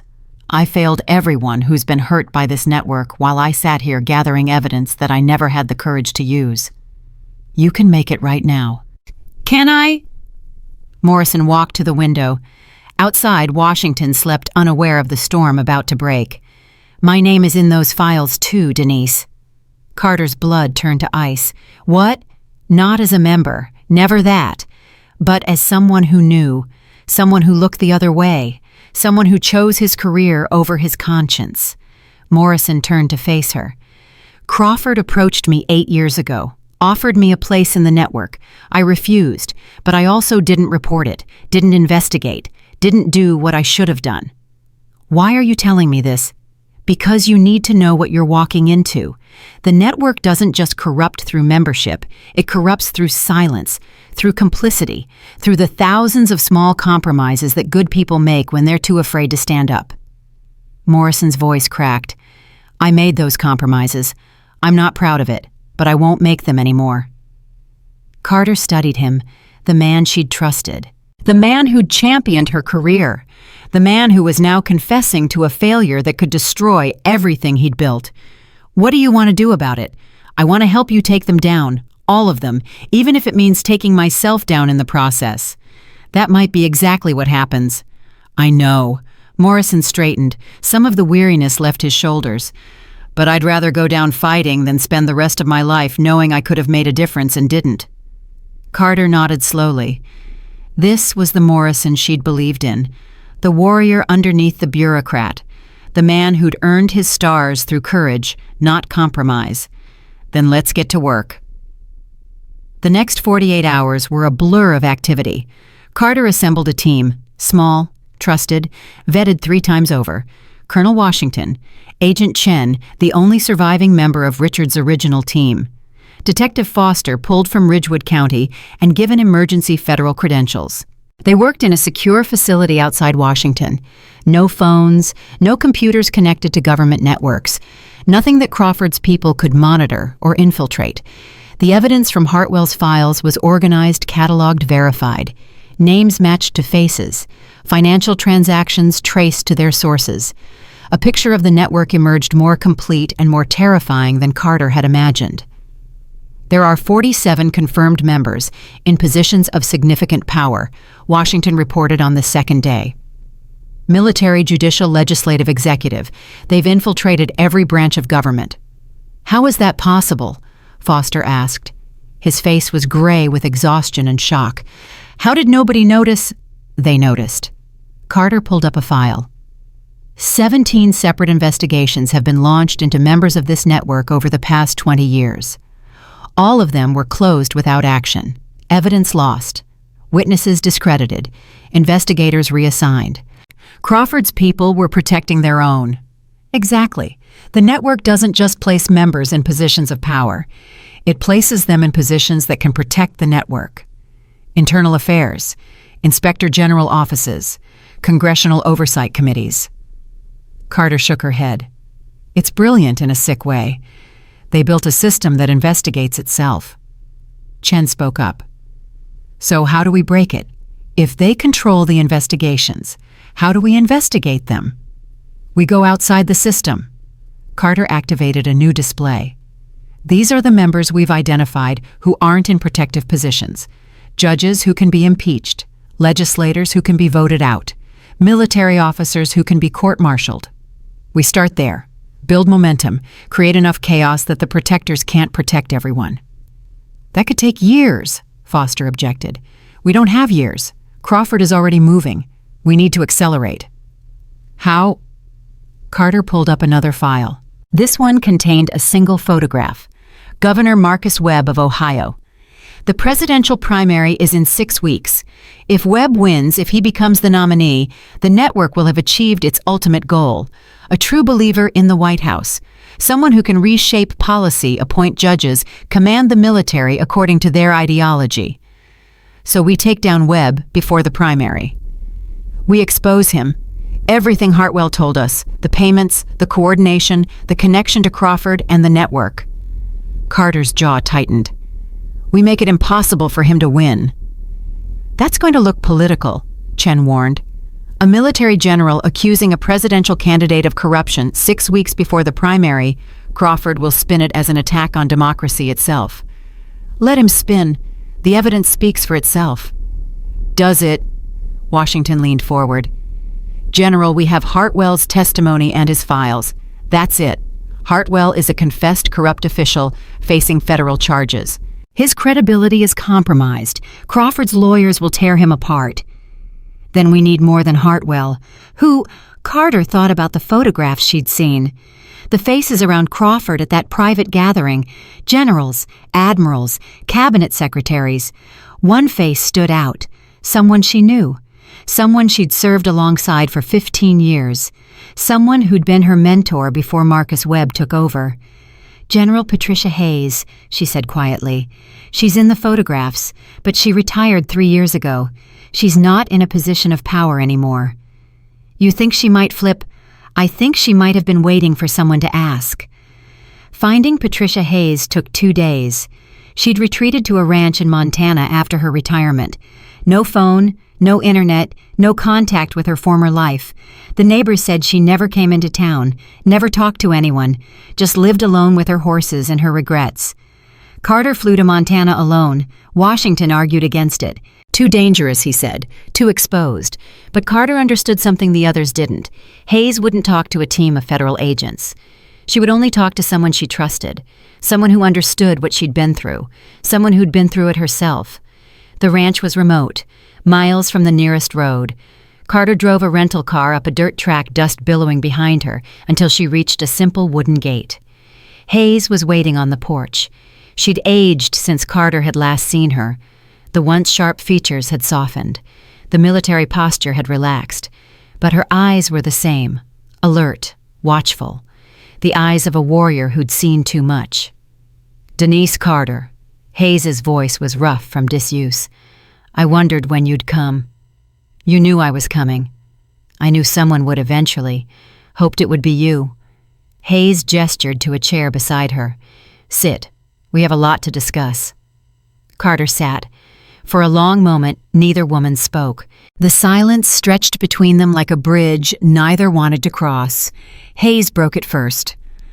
I saw the news about Ridgewood County, about what you did, letting yourself get arrested to expose the checkpoint. It was necessary. It was brave. Stupid but brave. Hayes almost smiled. I always knew you had more courage than sense. Is that why you recommended me for promotion all those years ago? That's why I knew you'd be the one to finish what I couldn't start. Carter's heart quickened. What do you mean? Hayes stared out at the Montana landscape, the mountains, the sky, the endless expanse of empty space. I was recruited into Crawford's network 22 years ago. I was a colonel then, ambitious, idealistic, believed I could change the system from the inside. Her voice was flat, dead. By the time I realized what they really were, what they really wanted, I was in too deep. They had compromising information. They had leverage. They had my career in their hands. So you went along with it. I went along with it, attended their meetings, nodded at their speeches, pretended to believe their garbage about protecting the real America from people who looked like me. Hayes's jaw clenched. I told myself I was surviving, gathering intelligence, waiting for the right moment to expose them. But the moment never came. The moment never came because I was a coward. Hayes turned to face Carter directly. I was afraid of what they'd do to me, to my family, to everyone I cared about. So I kept quiet. I retired. I ran away to this ranch and tried to forget. You can stop running now. Can I? Hayes laughed bitterly. Crawford has people everywhere. You think he doesn't know I'm here? You think he hasn't had someone watching me since the day I left Washington? I think he's too busy dealing with me to worry about you right now. For now. But if I talk, if I testify, he'll come for me, for my daughter, for my grandchildren. He'll destroy everything I have left. General Hayes. Carter reached out, placed her hand on the older woman's arm. I can protect you. I can protect your family. but only if you help me take him down."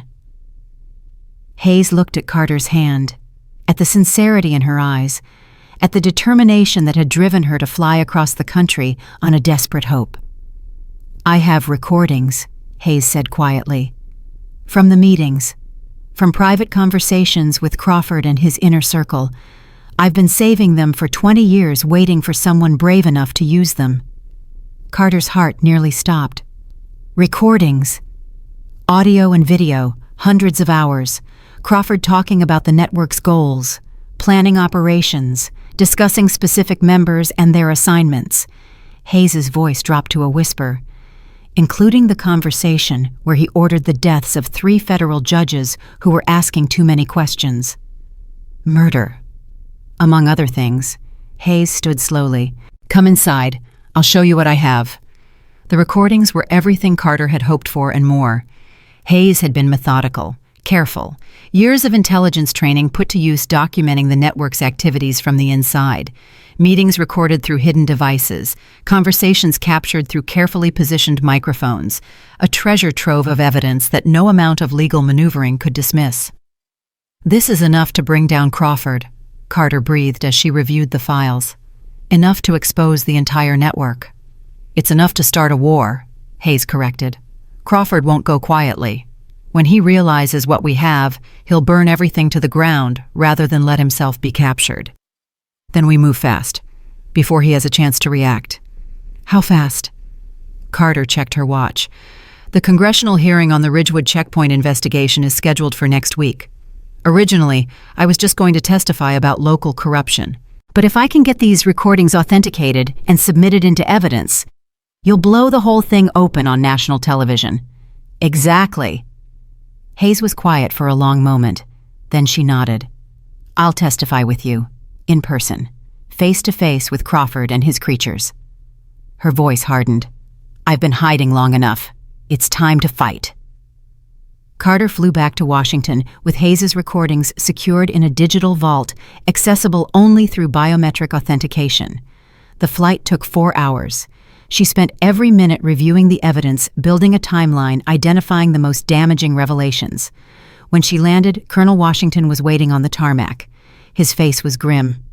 "General, we have a problem." "What now?" "Hartwell is dead." Carter's world tilted. "How?" "Apparent suicide. Hanged himself in his cell last night." "That's impossible. He was under 24-hour surveillance." "The surveillance cameras malfunctioned. For exactly 7 minutes. When they came back online, Hartwell was already dead." Carter closed her eyes.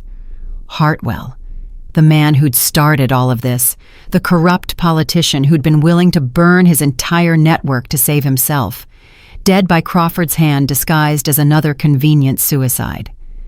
"They're cleaning house," she said. "Everyone who can testify against them." "It gets worse." Washington handed her a tablet. "Check the news." Carter scrolled through the headlines. Her blood ran cold. 4-star general accused of corruption. Pentagon insider Carter. Investigation politically motivated sources claim. Ridgewood arrests based on fabricated evidence. Crawford wasn't just eliminating witnesses. He was attacking her directly, planting stories, manufacturing scandals, trying to destroy her credibility before she could expose him. Where is this coming from? Anonymous sources inside the Pentagon. The stories broke an hour ago. They're spreading fast. Carter thought about General Marcus Webb, her direct superior, the man who controlled her personnel file, her evaluations, her entire career, the man whose photograph she'd found in Hartwell's files. "Webb, he's behind this. Almost certainly, but we can't prove it. We don't need to prove it. We just need to survive long enough to get Hayes's recordings into the congressional record." "General, with these stories breaking, the committee might postpone the hearing. They'll want to investigate the allegations against you before. Then we don't wait for the hearing." Carter's mind raced. Who do we trust in Congress? Someone with enough power to force the issue.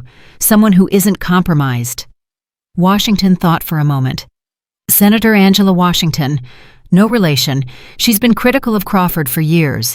Chairs the Judiciary Committee, clean as far as we can tell. "Get me a meeting, tonight, whatever it takes."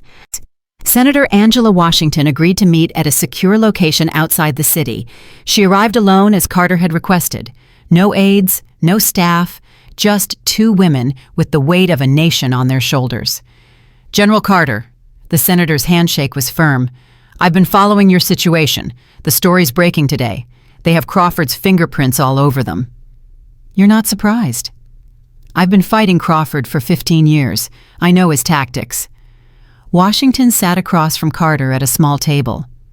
What I don't know is why you wanted to meet, secretly, urgently, at 9 o'clock at night. Carter pulled out the tablet containing Hayes's recordings. Because I have evidence that will destroy him, evidence he'll do anything to suppress, and I need your help to get it into the public record before he kills me too. Washington's eyes widened as Carter explained. The network, the membership, the recordings, the murders, the connection to Governor Webb's presidential campaign. This is... Washington paused, searching for words. This is bigger than Watergate, bigger than anything this country has ever faced. And it needs to be exposed, immediately, before Crawford can eliminate everyone who knows the truth. You want me to call an emergency hearing. I want you to call a press conference tomorrow morning with me and General Hayes testifying live on camera with all of this evidence displayed for the entire country to see. That's irregular. There are procedures, protocols. Protocols Crawford's people have been manipulating for decades. Procedures designed to delay, to obfuscate, to give them time to destroy evidence and silence witnesses. Carter leaned forward. Senator, they killed Hartwell last night, made it look like suicide. They killed Agent Richards 3 days ago, made it look like a heart attack. How many more people have to die before we stop playing by rules they've already broken? Washington was silent for a long moment. Her face was unreadable, the face of a politician weighing impossible options. Then she nodded. I'll make the calls. Tomorrow morning, 9 a.m., the Capitol Press Room. She met Carter's eyes. But General, you need to understand what this means. Once we do this, there's no going back. Crawford will throw everything he has at us, at me, at everyone we care about. I understand. Do you... Washington's voice softened. I've been in politics for 30 years. I've seen what happens to people who challenge power, even when they're right, especially when they're right. I've been in the military for 31 years. I've seen what happens to countries that let corruption go unchallenged. Carter stood. Senator, I didn't start this fight, but I'm going to finish it, one way or another. Washington stood as well, extended her hand. Then let's finish it together. The night before the press conference, Carter couldn't sleep. She lay in her hotel room staring at the ceiling, thinking about everything that had led to this moment. Oakwood Heights, the checkpoint, the handcuffs biting into her wrists. Webb's face twisted with hatred, Briggs's casual cruelty. She thought about the people she'd met along the way. Mrs. Dorothy Hayes, who just wanted to drive to the grocery store without fear. Keisha Williams, whose father lost everything because he exercised his rights. Detective Foster, who'd risked his career to document the truth. She thought about General Patricia Hayes alone on her ranch in Montana, carrying 20 years of guilt and evidence that could change history. She thought about Crawford, his smile, his confidence, his certainty that he was untouchable. Tomorrow she would prove him wrong. Her phone buzzed. A text from an unknown number. Stand down. This is your final warning. Carter stared at the message. Then she typed a reply. See you at the press conference. She turned off the phone, closed her eyes, and waited for morning. At 8:47 a.m., General Denise Carter walked into the Capitol Press Room. The space was packed. Reporters from every major network, cameras from around the world, politicians crowding the back of the room trying to understand what was happening. Senator Washington stood at the podium. General Patricia Hayes sat nearby, pale but determined. And in the front row, watching with cold eyes, sat Senator William Crawford. Carter met his gaze, held it, didn't blink. Crawford smiled, that same confident, predatory smile, the smile of a man who still believed he couldn't lose. Senator Washington stepped to the microphone. Ladies and gentlemen, thank you for coming on such short notice. What you are about to hear will shock you. It will anger you. It will make you question everything you thought you knew about our government and our country." She paused. Let the tension build. "But most importantly, it will give you the truth. The truth that has been hidden for decades. The truth that powerful people have killed to protect. The truth that after today can never be buried again."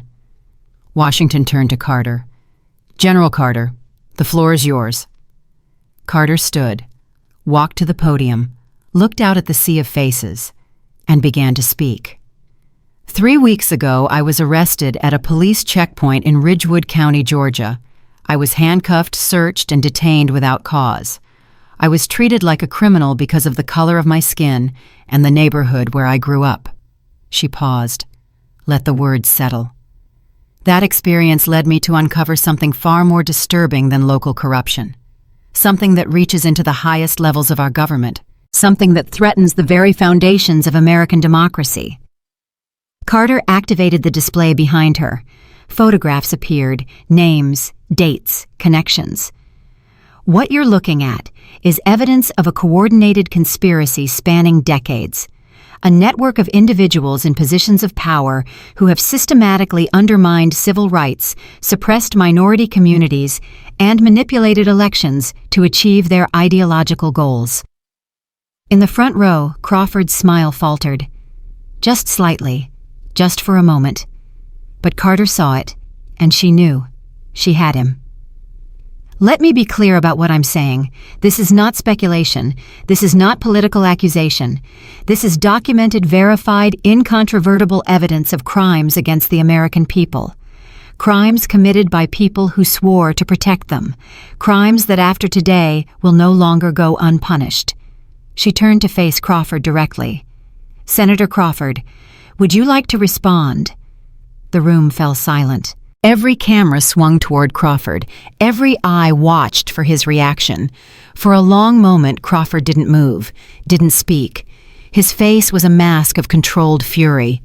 Then he stood. "General Carter," he said, his voice smooth as silk, "I don't know what game you're playing, but I assure you it ends here.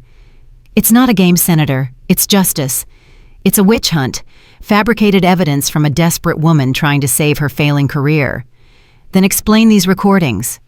Carter nodded to the technical team. Audio filled the room. Crawford's voice unmistakable, discussing the network's plans, ordering the deaths of federal judges, coordinating with Governor Webb's campaign. Crawford's face went white. "Those recordings are fakes, manipulated, created to—" "General Patricia Hayes recorded them herself, over 20 years. She's prepared to testify under oath about their authenticity." Hayes stood, walked to the podium, faced her former colleague with eyes that held no mercy. "Everything on those recordings is real, William. I was there. I watched you build this network. I watched you destroy lives to protect it, and I'm done watching." Crawford's composure shattered. His voice rose. "This is treason. You're both committing treason against— The only traitor here is you." Carter's voice cut through his protests. "And after today, the whole world will know it." Security personnel moved toward Crawford. FBI agents positioned throughout the room per Carter's arrangement with Director Morrison. "Senator William Crawford, you're under arrest for conspiracy, corruption, and murder." Crawford struggled, shouted, threatened. But the agents were relentless. The handcuffs clicked shut around his wrists. The same sound Carter had heard 3 weeks ago on a dark highway in Georgia. The same sound that had started everything. Crawford was led away, still screaming, still threatening, still refusing to accept that his empire had finally crumbled. Carter watched him go. Then she turned back to the cameras, to the reporters, to the American people watching live across the country and around the world. "This is just the beginning," she said. "The investigation will continue. More arrests will follow. But today, we have struck a blow against corruption that will echo through history." She paused, thought about everyone who had made this moment possible. Foster, Hayes, Washington, Morrison, the people of Oakwood Heights who had suffered for years without losing hope. To everyone who has been harmed by this network, who has been silenced, who has been told that their voices don't matter. Carter's voice caught. just for a moment. You matter. You have always mattered, and from this day forward, you will never be forgotten again. She stepped back from the podium. The room erupted. The aftermath of Crawford's arrest hit like a tsunami. Within hours, the press conference footage had been viewed over 50 million times. News networks interrupted regular programming to cover what commentators were already calling the biggest political scandal in American history. Protests erupted outside government buildings across the country, citizens demanding accountability for decades of hidden corruption. But Carter had no time to watch. The work was just beginning. Governor Marcus Webb withdrew from the presidential race at 4:47 p.m. that same day.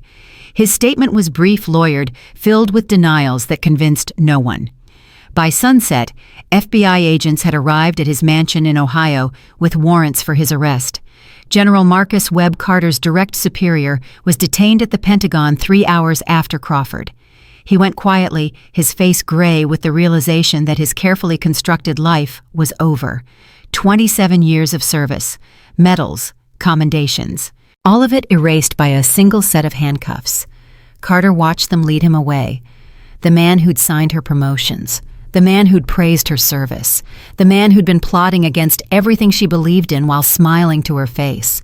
She felt nothing, not satisfaction, not vindication, just an emptiness where the betrayal should have been. Colonel Washington found her standing alone in the corridor. "General, Senator Washington is asking for you. The president wants a briefing." "The president. He's called an emergency cabinet meeting. Wants you there personally." Carter nodded. Of course the president would want a briefing. Half his cabinet was implicated in the files. He needed to know who he could still trust. The answer might be almost no one. The White House Situation Room was tense when Carter arrived. President Harrison sat at the head of the table, his face drawn with exhaustion and barely contained fury. Around him, the surviving members of his cabinet watched Carter enter, with expressions ranging from fear to hostility to desperate hope. "General Carter?" Harrison's voice was controlled, but barely. "I've spent the last 6 hours learning that my government has been infiltrated by domestic terrorists, that people I trusted, people I appointed have been working against everything this country stands for." He paused. "Tell me how this happened." Carter stood at attention. "Mr. President, the network began approximately 30 years ago as a loose association of individuals who shared a specific ideology. Over time, they became more organized, more strategic, more effective at placing members in positions of power. And nobody noticed." "People noticed, sir. But the network had members in positions that controlled investigations. Every time someone got too close, the inquiry was shut down. Witnesses were silenced. Evidence disappeared. Until you. Until the people of Oakwood Heights, sir. They never stopped fighting, even when no one was listening. I just happened to be in a position to amplify their voices." Harrison leaned back, studied her with eyes that had seen too much in the past few hours. "I've been told that 47 individuals in significant government positions have been identified as network members. Is that accurate?" "It's a preliminary count, Mr. President. The actual number may be higher." "Higher." Harrison closed his eyes briefly. "General, I'm going to ask you something, and I need you to answer honestly, even if the answer is difficult." "Yes, sir." "Is there anyone in this room right now who appears in those files?" The cabinet members shifted uncomfortably. Eyes darted, hands fidgeted. Carter looked around the table. Secretary of Defense Mitchell, who'd authorized her operation, clean as far as she knew. Attorney General Robinson, Treasury Secretary Park, Homeland Security Secretary Williams. Then her gaze stopped on Secretary of State Jonathan Pierce. Pierce met her eyes. Something flickered in his expression. Fear, guilt, the desperate calculation of a man weighing his options. "Secretary Pierce," Carter said quietly, "your name appears in financial records connected to shell companies that funded network operations." The room went silent. Pierce's face drained of color. That's a mistake. I have no connection to... There are also photographs of you at network gatherings. Dated, verified, authenticated." Pierce stood abruptly, his chair scraping against the floor. "Mr. President, this woman is clearly conducting a witch hunt. These accusations are baseless, politically motivated." "Jonathan," Harrison's voice was cold. "Sit down." "Sir, I've served this administration faithfully for 3 years. I said sit down." Pierce sat. His hands trembled on the table. Harrison turned to the Secret Service agents at the door. "Escort Secretary Pierce to a secure location. He'll be questioned by the FBI." "Mr. President, please." "Jonathan." Harrison's voice could have frozen water. "Don't make this harder than it needs to be." Pierce was led away. His protests echoed down the hallway until a door closed and silence returned. Harrison looked at the remaining cabinet members, then back at Carter. "Anyone else?" "Not in this room, sir, but the investigation is ongoing. There may be others we haven't identified yet." "Then we keep investigating. Every department, every agency, every corner of this government, until we've rooted out every last one of them." Harrison stood. "General Carter, as of this moment, you're appointed special counsel for the investigation. You'll have unlimited resources, unlimited access, unlimited authority. Whatever you need, you get." "Mr. President, I'm a soldier, not a lawyer." "You're the only person in Washington I'm absolutely certain I can trust. That makes you the most qualified person for this job." Harrison extended his hand. "Will you accept?" Carter looked at the president's hand, at the weight of responsibility it represented, at the years of work that lay ahead. She thought about Mrs. Dorothy Hayes in Oakwood Heights, about Keisha Williams and her father, about every person who'd been crushed by a system designed to protect the powerful at the expense of the vulnerable. She took his hand. "I accept." 2 weeks later, Carter returned to Ridgewood County. The town had changed since her arrest.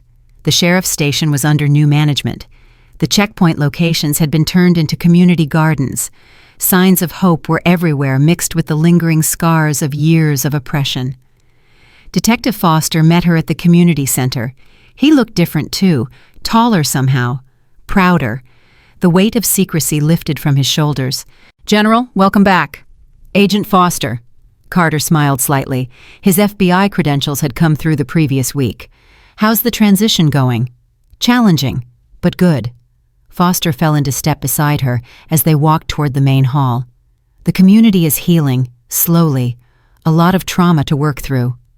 And the victims, 847 cases have been reviewed so far, 612 expungements completed, restitution payments beginning next month." "That's good progress. It's a start." Foster paused outside the hall doors. "They're waiting for you inside, the whole community practically. They wanted to thank you personally." "I didn't do this for thanks." "I know, but they need to give it. It's part of healing." Carter nodded, understood.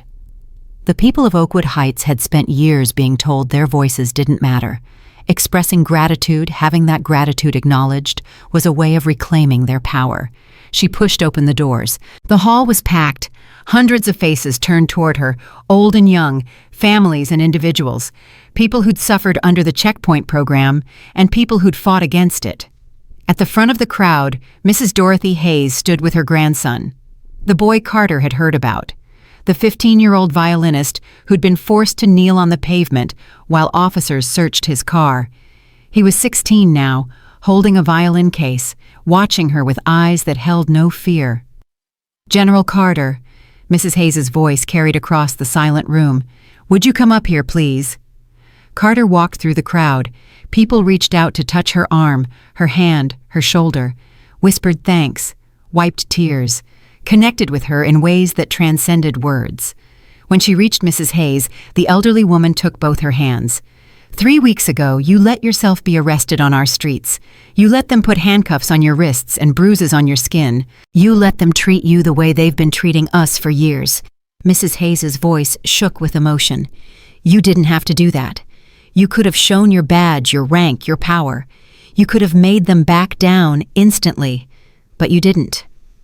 "I needed to understand," Carter said softly. "I needed to experience what you've been experiencing. You needed to document it, to prove it, because you knew that without proof, no one would believe us." Mrs. Hayes squeezed her hands. For 3 years, we've been telling anyone who would listen about what was happening here. The checkpoints, the harassment, the arrests for nothing. And for 3 years, no one believed us. Carter thought about all the times she'd heard similar stories from other communities, stories that got dismissed, minimized, explained away. "I believed you," she said. "You did more than believe us. You fought for us. When you didn't have to. When it could have cost you everything, Mrs." Hayes released her hands. "We want to give you something, to show our gratitude." She nodded to her grandson. The boy stepped forward, opened his violin case, and began to play. The music filled the hall. Something classical, Carter thought. Beautiful and mournful and triumphant all at once. The sound of suffering transformed into art. The sound of hope that refused to die. When the piece ended, the hall erupted in applause. But the boy didn't acknowledge it. He lowered his violin and looked directly at Carter. "My name is Marcus Hayes," he said. 3 years ago, they made me kneel in the street while they searched my grandfather's car. They called me names I won't repeat. They told me I would never amount to anything." Carter's heart ached. She knew what was coming, knew the weight of what this young man was about to say. "Next fall, I'm starting at Juilliard. Full scholarship, music performance." Marcus's voice was steady, proud. "I wanted you to know that they were wrong. About me. About all of us. We amount to everything." Carter's eyes burned. She blinked rapidly, refusing to let tears fall in front of these people who had fought so hard for so long. "Marcus," she managed, "you amount to more than they could ever imagine. Never let anyone tell you otherwise." The hall erupted again, applause and cheers and tears of joy, years of pain finally acknowledged, years of struggle finally vindicated. Carter stood in the middle of it all, letting the emotion wash over her. This was why she'd done it. Not for the investigation, not for the arrests, not for the headlines or the history books. For Marcus Hayes, for his grandmother, for every person in this room who had been told they didn't matter. They mattered. They had always mattered. And now the whole world knew it. 6 months passed. The investigation Carter led resulted in 127 arrests across 14 states. Senators, congressmen, judges, military officers, business executives. The network's reach was even greater than Hartwell's files had suggested. Crawford pled guilty to 17 counts of conspiracy, corruption, and murder. He received 4 consecutive life sentences. The day of his sentencing, Carter watched from the gallery as he was led away in chains. He never looked at her, never acknowledged that she existed. But she saw the defeat in his shoulders, the broken pride in his shuffling walk. Governor Webb received 30 years for his role in the conspiracy. General Marcus Webb was court-martialed and stripped of his rank.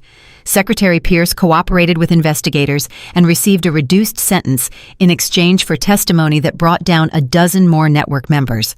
Director Morrison retired quietly. His confession about his past silence was never made public, but Carter knew the truth weighed on him. The last time they spoke, he told her he was writing a memoir. "So people understand how good men become complicit in evil," he said. "Maybe it will help someone make a different choice." General Patricia Hayes emerged from hiding to become a vocal advocate for military reform. Her recordings were studied at West Point and Annapolis used as case studies in the dangers of institutional corruption. She never returned to Montana, said there was too much work left to do. Detective Reginald Foster rose quickly through the FBI ranks. His civil rights work earned him national recognition. His brother, the cardiologist who'd been detained at the checkpoint years ago, spoke at Foster's promotion ceremony. "My brother never stopped believing that justice was possible," he said. "Even when the evidence suggested otherwise, that's what makes him special." And Carter testified before Congress 7 times. Briefed 3 presidential task forces. Consulted on legislation that would eventually become the Carter Civil Rights Protection Act, establishing federal oversight of local law enforcement and mandatory reporting requirements for civil rights complaints. She was offered promotions, appointments, political positions. She turned them all down. "I'm a soldier," she told President Harrison when he offered her the position of Secretary of Defense. I fight wars. The war against this network is over. Time for someone else to rebuild. Where will you go? Carter thought about it. Thought about everything she'd been through. Everything she'd sacrificed. Everything she'd gained. I'm going to teach, she said finally. West Point has offered me a position. Training the next generation of officers. Teaching them about duty honor and the courage to do what's right, even when it's hard. You could do more good in Washington. I could do more damage in Washington. Power changes people, Mr. President. I've seen it happen too many times. Better to step away while I still remember who I am. Harrison nodded slowly. The country owes you a debt it can never repay. The country owes the people of Oakwood Heights. I just made sure it started paying. 1 year after her arrest, Carter stood at the intersection where the checkpoint used to be. It was a warm Georgia evening. The sun was setting, painting the sky in shades of orange and pink. Cars passed freely through the intersection drivers who had no idea what had happened here, what had been overcome. A small memorial had been erected on the corner, a simple stone marker with names engraved on its surface. Not the names of the powerful who had been brought down, but the names of the ordinary people who had suffered. The 847 wrongful arrests, the families displaced, the lives disrupted. Carter read each name, remembered each story, carried each one with her like a weight she would never set down. Footsteps approached. She didn't turn around. I thought I might find you here. Foster's voice. He came to stand beside her, hands in his pockets, looking at the memorial. 1 year, Carter said quietly. 1 year. Foster was silent for a moment. You know, my brother called me this morning. First time in months. How is he? Better. He started driving again, took a road trip last weekend, said he wanted to prove to himself that the fear was gone. Is it getting there? Foster turned to face her. He wanted me to tell you thank you. He said he knows you probably get tired of hearing it, but he needed you to know. Carter smiled slightly. I never get tired of hearing it. I just never know what to say in response. You could say, you're welcome. Doesn't feel right. I did my job. What needed to be done? The thanks should go to people like you. People who stayed and fought when leaving would have been easier. Foster shook his head. We all did our part. That's what made it work. Nobody could have brought down the network alone. It took all of us. The community members who kept speaking up, the investigators who kept digging, the politicians who took risks, and you pulling it all together when it mattered most. Carter looked at the memorial, at the names, at the testament to suffering and survival. You know what I think about sometimes, she said. What? Officer Webb, the one who arrested me that night, the one who twisted my arm and slammed my head against the car door. What about him? He's serving 8 years, federal prison. By the time he gets out, his career is over. His pension is gone. Everything he worked for destroyed. He deserves it. He does. Carter paused. But I keep wondering, how did he get there? How does someone become that person? Was he always filled with hate, or did the system teach him? Did he join law enforcement wanting to help people and get corrupted along the way, or was he always looking for power over others? Foster considered the question. Does it matter? I think it does, because if we don't understand how people become Webb, how they become Crawford, how they become part of networks like this, we can't stop it from happening again. Carter turned to face him. That's why I'm going to teach. Not just tactics and strategy, but ethics, character, the courage to stand up when everyone around you is sitting down. You think that can be taught? I think it has to be, because the alternative is waiting for another network to grow, another Oakwood Heights to suffer, another generation to carry wounds that never fully heal. Foster nodded slowly. When do you start? Next month. New class of cadets coming in. Young people who chose military service at a time when trust in institutions is at an all-time low. Carter almost smiled. Either they're idealists who want to restore that trust, or they're the next generation of problems. My job is to figure out which is which and help the idealists succeed. And the problems? Weed them out before they can do damage. Carter looked at the sunset. The network didn't appear overnight. It was built over decades, person by person, compromise by compromise. We have to be just as patient in building something better. That could take the rest of your life. Then that's what it takes. They stood in silence as the sun disappeared below the horizon. The first stars appeared overhead. The streetlights flickered on, casting pools of light across the intersection where so much had changed. "General," Foster said finally. "Denise? I'm not a general anymore. Not really." "Denise," he extended his hand. "It's been an honor." Carter took his hand, shook it firmly. "The honor was mine, Reginald. Take care of these people. They've earned it." "I will. I promise." Carter walked to her car, a modest sedan, same model she'd been driving the night of her arrest. She'd bought a new one after the old one was released from evidence, but she'd wanted the same type, a reminder of where this all started. She opened the door, paused, looked back at Foster still standing by the memorial. "Reginald," he turned, "if you ever need anything at all, you call me." Foster smiled. "Same goes for you." Carter got in the car, started the engine, pulled away from the intersection that had changed her life. In the rearview mirror, she watched the memorial grow smaller, watched Foster's silhouette against the streetlights, watched Oakwood Heights fade into the distance. She thought about everything that had happened, the arrest, the investigation, the conspiracy that went deeper than anyone imagined, the people lost along the way, the lives saved, the justice served. She thought about Marcus Hayes and his violin, about Mrs. Dorothy Hayes and her unshakable dignity, about every person who had stood up when sitting down would have been safer. She thought about Crawford in his cell, about Webb serving his sentence, about the network that had seemed so powerful and turned out to be so fragile when confronted with the truth. And she thought about the future, the cadets she would teach, the lessons she would share, the hope that somewhere in that classroom was another Foster, another Hayes, another ordinary person capable of extraordinary courage.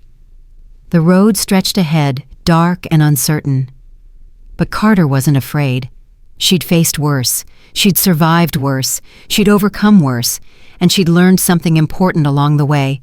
Justice isn't given, it's taken, fought for, earned through sacrifice and struggle, and the refusal to accept that wrong can ever become right. The people of Oakwood Heights had taught her that. The conspiracy had taught her that. Her own arrest, her own bruises, her own moment of vulnerability had taught her that. Now it was her turn to teach others. The drive to Washington took 4 hours. Carter used every minute to think, to plan, to prepare for what came next. When she arrived at West Point, the morning sun was rising over the Hudson River. Cadets were already drilling on the parade grounds. Young faces filled with determination and uncertainty, and the desperate hope that their service would matter. Carter parked her car, stepped out into the cool morning air, looked up at the building where she would spend the next chapter of her life. A young woman approached, first-year cadet, nervous energy barely contained. "Ma'am, are you General Carter?" Carter smiled. "Just Carter now. I'm retired." "But you're the one who... I saw the news, the press conference, everything." "I'm the one." The cadet straightened to attention. "Ma'am, I joined the military because of you, because of what you did. I want to serve the way you served, with honor, with courage, with integrity." Carter looked at this young woman, saw herself 3 decades ago, saw the potential, the hope, the chance to build something better. "What's your name, Cadet?" "Williams, ma'am. Keisha Williams." Carter's heart stopped. The name. It couldn't be coincidence. Williams. Any relation to the Williams family in Oakwood Heights, Georgia? The cadet's eyes widened. "My father was arrested at one of the checkpoints 3 years ago. You helped get his record expunged. You helped him get his job back. You helped him get his life back." Carter's eyes burned. She blinked rapidly, steadied herself. "Your father is a brave man, Cadet Williams. He never stopped fighting for his rights, even when the system tried to crush him." He taught me that, ma'am. He taught me that justice is worth fighting for, no matter the cost. Keisha Williams stood taller. That's why I'm here, to fight for justice, the way you did, the way he did. Carter placed her hand on the young cadet's shoulder, felt the strength there, the determination, the unbreakable will that had survived generations of oppression. Then let's get to work, Cadet Williams. We have a lot to do. They walked together toward the building, toward the classroom, toward the future. Behind them the sun rose higher, burning away the last shadows of night. And in Oakwood Heights, Georgia cars drove freely through the intersection where justice had been born. Children walked to school without fear. Families lived their lives in dignity. The checkpoint was gone. The conspiracy was destroyed. The victims were healing. And somewhere in a West Point classroom, a retired general began teaching a new generation the most important lesson of all. That one person can make a difference. That courage is contagious. That wrong can never become right no matter how many people accept it. That justice always wins, not because it's easy, not because it's certain, not because the powerful allow it, but because ordinary people refuse to let it die. Denise Carter had been one of those people. Keisha Williams would become another. And somewhere in that classroom among those cadets were 100 more waiting to discover their courage. The story of Oakwood Heights was over, but the story of justice was just beginning, and it would never end.